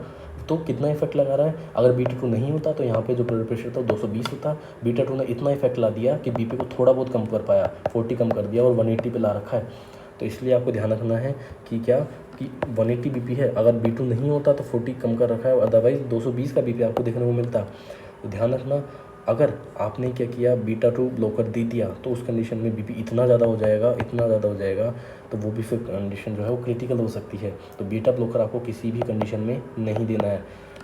तो ये बात ध्यान दीजिए, आपको फियोक्रोमोसाइटोमा में हम कौन सी ड्रग दे सकते हैं और कौन सी नहीं दे सकते हैं, ये बात आपको ध्यान रहनी चाहिए। तो अब हम देखा था कैटेकोलामीन्स के बारे में, हमने देखा था। अब तक कहाँ देखा था हमने कैटेकोलामीन्स के बारे में, यहाँ पे देखा था। Catecholamines number 1 direct acting drug. अब हम देख रहे हैं डायरेक्ट एक्टिंग ड्रग में नंबर 2 टॉपिक नॉन कैटेकोलामीन्स। देखिए, कैटेकोलामीन्स को हम ओरली नहीं दे सकते थे, क्यों, क्योंकि उनमें COMT एंजाइम था, उसको डिटेक्ट कर लेगा और उसको मेटाबोलाइज कर देगा, तो ओरली जो इफेक्टिव ही नहीं होगी। लेकिन नॉन कैटेकोलामीन जो है हम इनको ओरली दे सकते हैं। तो कौन कौन सी दवाइयाँ हैं हमारे पास, नंबर 1 है alpha 1 blocker, alpha 2 blocker, beta 2 blocker, beta 3 blocker. Alpha 1 blocker की बात करें तो उसमें हमारे पास एक दवाई है, कौन सी है, अल्फ़ा 1 ब्लॉकर। सीक्वेंस क्या हमारा, PM3 नॉक्स। PM3 नॉक्स ये हमारा फंडा होने वाला, याद रखने के लिए।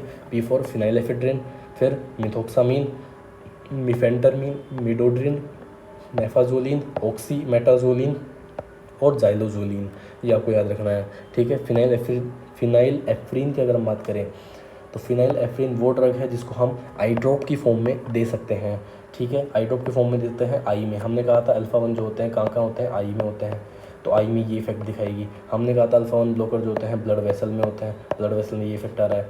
और हमने कहा था कि जो और कहाँ होते हैं अल्फ़ा 1 ब्लॉकर, अलग अलग जगह प्रोस्टेटिक यूरिथ्रा में भी होते हैं, ठीक है। तो उसके हमको जो है इफेक्ट देखने को मिलेंगे। तो आई में आपको क्या देखने को, फिनाइलेफ्रिन ने जो है क्या कर दिया, ओनली मिड्रियासिस कर सकती है विदाउट साइक्लोपीजिया। देखिए, साइक्लोपीजिया जो करने वाली दवाई थी, हम पैरासिम्पैथेटिक हमने पढ़ा था, वो थी एट्रोपिन, हमने पढ़ा था। एट्रोपिन जो होती है वो भी मिड्रियासिस करती है, लेकिन साथ ही साथ में साइक्लोपीजिया भी करती है, ठीक है। लेकिन अगर आप चाहते हैं कि साइक्लोपीजिया ना हो, मतलब अगर आप चाहते हैं मिड्रियासिस विद साइक्लोपीजिया हो, तो आप एट्रोपिन दे दीजिए। ये हम पढ़ चुके हैं पैरासिम्पैथेटिक सिस्टम में, एंटीकोलिनर्जिक सिस्टम में, यानी कि पैरासिम्पैथोलाइटिक में हम पढ़ चुके हैं, ठीक है। लेकिन अगर आप चाहते हैं कि सिर्फ मिड्रियासिस हो, साइक्लोपीडिया ना हो, तो आप ये दवाई दे दीजिए, आई ड्रॉप की फॉर्म में देंगे आप। बात आती है मिड्रियासिस यानी कि प्यूपिल का डायलेट करवाना आप चाहते ही क्यों हैं, क्योंकि फंडोस्कोपी के लिए।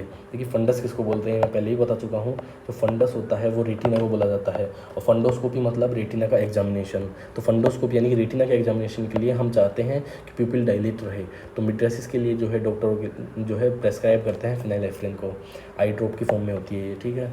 दूसरा M3 क्या यूज़ कर सकते हैं, इन तीनों को, ये तीनों क्या करेंगी, वैसोकंस्ट्रिक्शन करेंगी, बीपी को बढ़ा देंगी तो हम इनको शॉक में यूज़ कर सकते हैं। ये तीनों जो दवाइयाँ हैं इनको हम नेजल ड्रॉप के फॉर्म में यूज़ कर सकते हैं। देखिए नेजल फॉर्म में मैंने आपको बताया था कि एफेड्रिन और स्यूडोएफेड्रिन भी होती हैं जिनको हम नेजल फॉर्म में यूज़ कर सकते हैं। उनको हम ओरली दे रहे थे, कफ सिरप के साथ में होती हैं वो, ठीक है। तो उनको हम कैसे देते हैं, ओरली देते हैं। याद आया आपको, एफेड्रिन और स्यूडोएफेड्रिन, वो भी क्या थी, नेजल डिकंजेस्टेंट थी, बन्ना को खोलने वाली दवाई थी।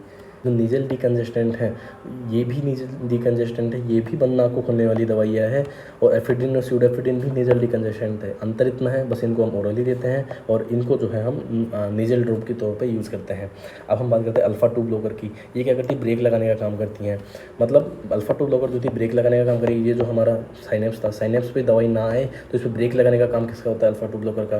तो अगर ये नोरेड्रेनालिन जैसे बाहर आ रहा था यहाँ से, ठीक है, बाहर आ रहा था, अगर इस पर ब्रेक लगा देंगे तो क्या होगा, सिंपैथेटिक एक्टिविटी जो है वो कम हो जाएगी। नोरेड्रेनालिन नहीं आएगा तो सिंपैथेटिक सिस्टम जो है एक्टिवेट नहीं होगा, तो उसके कारण जो बीपी है वो क्या हो जाएगा, कम हो जाएगा। ये आपको देखने को मिलेगा, ठीक है। ये हमने बता दिया। उसके बाद में आपको क्या रखना है कि जो हमने बात करी यूज़ इन हाइपरटेंशन। देखिए जो क्लोनिडिन और मिथाइल डोपा वाली दवाइयाँ हैं, ये क्या कर रही हैं, सिंपैथेटिक सिस्टम में ब्रेक लगा देंगी, जिसके कारण सिंपैथेटिक सिस्टम जो है नॉर्मली क्या करता था, बीपी को बढ़ाता था, ठीक है। अब एक्टिवेट नहीं होगा तो फिर क्या होगा, बीपी कम हो जाएगा ना। और बीपी कम हो रहा है इस कंडीशन में, और इसको हम किस कंडीशन में यूज़ करेंगे, हाइपरटेंशन, जिसमें बीपी बहुत ज़्यादा हो चुका है। तो किसी कंडीशन में यानी कि हाइपरटेंसिव कंडीशन में अगर बीपी ज़्यादा है तो उसको कम करने के लिए हम ये दो दवाइयों को यूज़ करते हैं, ठीक है। हमने हमारा फंडा क्या है, CM करके हमने को याद किया है। बीटा 1 ब्लॉकर जो है, हम जितनी भी कैटेकोलामिन्स वाली ड्रग हमने पढ़ी थी वो सारी बीटा 1 ब्लॉकर है। ये यहाँ पे लिख भी दिया है मैंने छोटा सा, जितनी भी कैटेकोलामिन्स वाली ड्रग हैं सब बीटा ब्लॉकर है। बीटा 2 ब्लॉकर की बात करें तो ये हमारे पास 2 हो जाती हैं, बूटा करके और मेट्रो करके हम याद करते हैं इनको। सालबुटामोल और टर्बुटालिन, सालमेट्रोल और फॉर्मेट्रोल। ये क्या करती हैं, ये दवाइयाँ जो है ब्रोंकोडाइलेशन करती हैं, ध्यान रखिएगा। ये हम पहले ही पढ़ चुके हैं। सालबुटामोल और सालमेट्रोल, फॉर्मेट्रोल, टर्बुटालिन, ये सब ब्रोंकोडाइलेशन करती हैं, क्योंकि ये क्या कर रही है, ये सारी दवाइयाँ जो है सिंपैथेटिक सिस्टम को जो है वो क्या कर रही है, एक्टिवेट करवा रही हैं, और बीटा 2 रिसेप्टर को स्टिमुलेट करेंगी। बीटा 2 स्टिमुलेट होगा लंग्स में, तो उसके कारण क्या देखने को मिलेगा आपको, जो है ब्रोंकोडाइलेशन हो जाएगा। ब्रोंकोडाइलेशन अगर हो रहा है तो ऐसी कौन सी दवाई है जिसमें हम कौन सी कंडीशन है जिसमें ब्रोंकोडाइलेशन करना चाहेंगे, याद कीजिए, COPD में और अस्थमा में। इनमें क्या है, COPD chronic obstructive pulmonary disease, और अस्थमा में क्या हुआ है, पेशेंट को जो ब्रोंको कंस्ट्रिक्शन हो गया है पेशेंट का, यानी ब्रोंकस बिल्कुल कंस्ट्रिक्ट कर गया है, तो उस कंडीशन में हम चाहते हैं कि जो है ब्रोंकोडाइलेशन हो जाए। और इन दोनों ही कंडीशन में जो है हम क्या देते हैं, इन्हेलेशनल तौर पे ये चारों दवाइयाँ दे सकते हैं। इन चारों में से कोई एक दे सकते हैं, और इनके बारे में भी डिटेल चैप्टर में हम पढ़ेंगे। रेस्पिरेटरी सिस्टम की जब मैं वीडियो बनाऊंगा तब मैं उसमें डालूंगा कि इन चारों को हम किस तरीके से जो है प्रेस्क्राइब करते हैं। इन चारों में से भी कौन सी फास्ट एक्टिंग है, कौन सी लॉन्ग एक्टिंग है, सब हम पढ़ेंगे, ठीक है। उसके बाद हम बात, बस अभी के लिए आप इतना जानिए कि ये जो दवाइयाँ हैं बूटा और मेट्रो वाली, देखिए बूटा क्योंकि बूटा आ रहा है इनमें, और मेट्रो यानी कि मेट्रो आ रहा है इसमें, तो ये करके हम याद रखते हैं इसको। तो अभी इतना याद रखिए, ये चारों दवाइयाँ हैं, ब्रोंकोडाइलेशन करती हैं, इन कंडीशन में हम इनको यूज़ करेंगे, अभी के लिए इतना याद रखिए। उसके बाद 2 दवाइयाँ हैं, रिटोड्रिन और आइसोक्सुप्रिन। ये क्या करती हैं, यूट्रस को रिलैक्स कर देती हैं, और कोई भी दवाई यूट्रस को रिलैक्स करती है, इस फिनोमिना को हम कहते हैं टोकोलाइटिक इफेक्ट, ठीक है। तो अगर यूट्रस को रिलैक्स कर रही है तो हम यूट्रस को रिलैक्स किस कंडीशन में करवाना चाहेंगे, प्रीटर्म लेबर पेन में। देखिए प्रीटर्म लेबर पेन उसको कहते हैं कि जो लेडी है, प्रेग्नेंट लेडी, उसको जो है लेबर पेन स्टार्ट हो गए हैं, लेकिन जो बच्चा है वो अभी तक मैच्योर नहीं हुआ। प्रीटर्म का मतलब होता है बच्चा अभी तक प्री यानी कि मैच्योर ही नहीं हुआ है, और फिर बच्चा मैच्योर नहीं हुआ और जो प्रेग्नेंट लेडी है उसको लेबर पेन स्टार्ट हो गए। तो हम चाहते हैं कि जो उसको जो पेन है ना, प्रीटर्म लेबर पेन है, ये पोस्टपोन्ड हो जाए, तो हम उसको जो है ये दवाइयाँ दे देते हैं। ये क्या करती है, यूट्रस को रिलैक्स कर देती हैं, और जो प्रीटर्म लेबर पेन होता है वो पोस्टपोन्ड हो जाता है, ठीक है।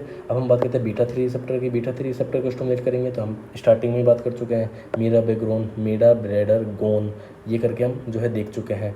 ये बीटा 3 क्या करती है, मेडा ब्लैडर गोन यानी कि ब्लैडर को रिलैक्स कर देती हैं। अगर ब्लैडर को रिलैक्स कर देंगी तो हम ब्लैडर को रिलैक्स करने की ज़रूरत किस कंडीशन में है, ओवर एक्टिव ब्लैडर, ब्लैडर ज़रूरत से ज़्यादा काम कर रहा है किसी कंडीशन में, तो उसमें हम ब्लैडर को रिलैक्स कर देंगे by giving Meera background.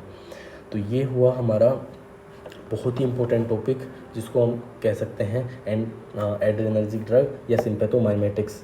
Next जो हमारा टॉपिक होगा वो होगा एंटी एड्रेनर्जिक ड्रग। हम एंटी एड्रेनर्जिक ड्रग को पढ़ेंगे जो कि होते हैं सिंपैथोलाइटिक्स, जिसमें सिंपैथोलाइटिक मतलब सिंपैथेटिक सिस्टम को जो है इनहिबिट करने वाली दवाइयाँ, वो हम पढ़ेंगे। तो आज का जो हमारा टॉपिक था वो कंप्लीट हुआ। देखिए, इस वीडियो को बनाने के पीछे मेरी बहुत मेहनत लगी, इसमें नोट्स को बनाना, उनके जो ट्रिक्स हैं, जो फंडे हैं MRG2 CET-DV, इस तरह की ट्रिक्स बनाना, उनको लिख करके काफ़ी मेहनत लगी है। तो अगर ये वीडियो आपको इन्फॉर्मेटिव लगी हो तो इस वीडियो को लाइक, शेयर एंड सब्सक्राइब ज़रूर कीजिएगा, और चैनल को जो है आप सब्सक्राइब करके ऑल बटन पर क्लिक करके आगे आने वाली सारी वीडियोज़ के लिंक आपको मिल जाएंगे। और नोट्स के लिए आप इस टेलीग्राम चैनल को ज्वाइन कर सकते हैं। इस QR कोड को स्कैन करके डायरेक्टली आप टेलीग्राम चैनल पे ओपन हो जाएंगे। सो मिलते हैं नई वीडियो के साथ में। Thank you so much.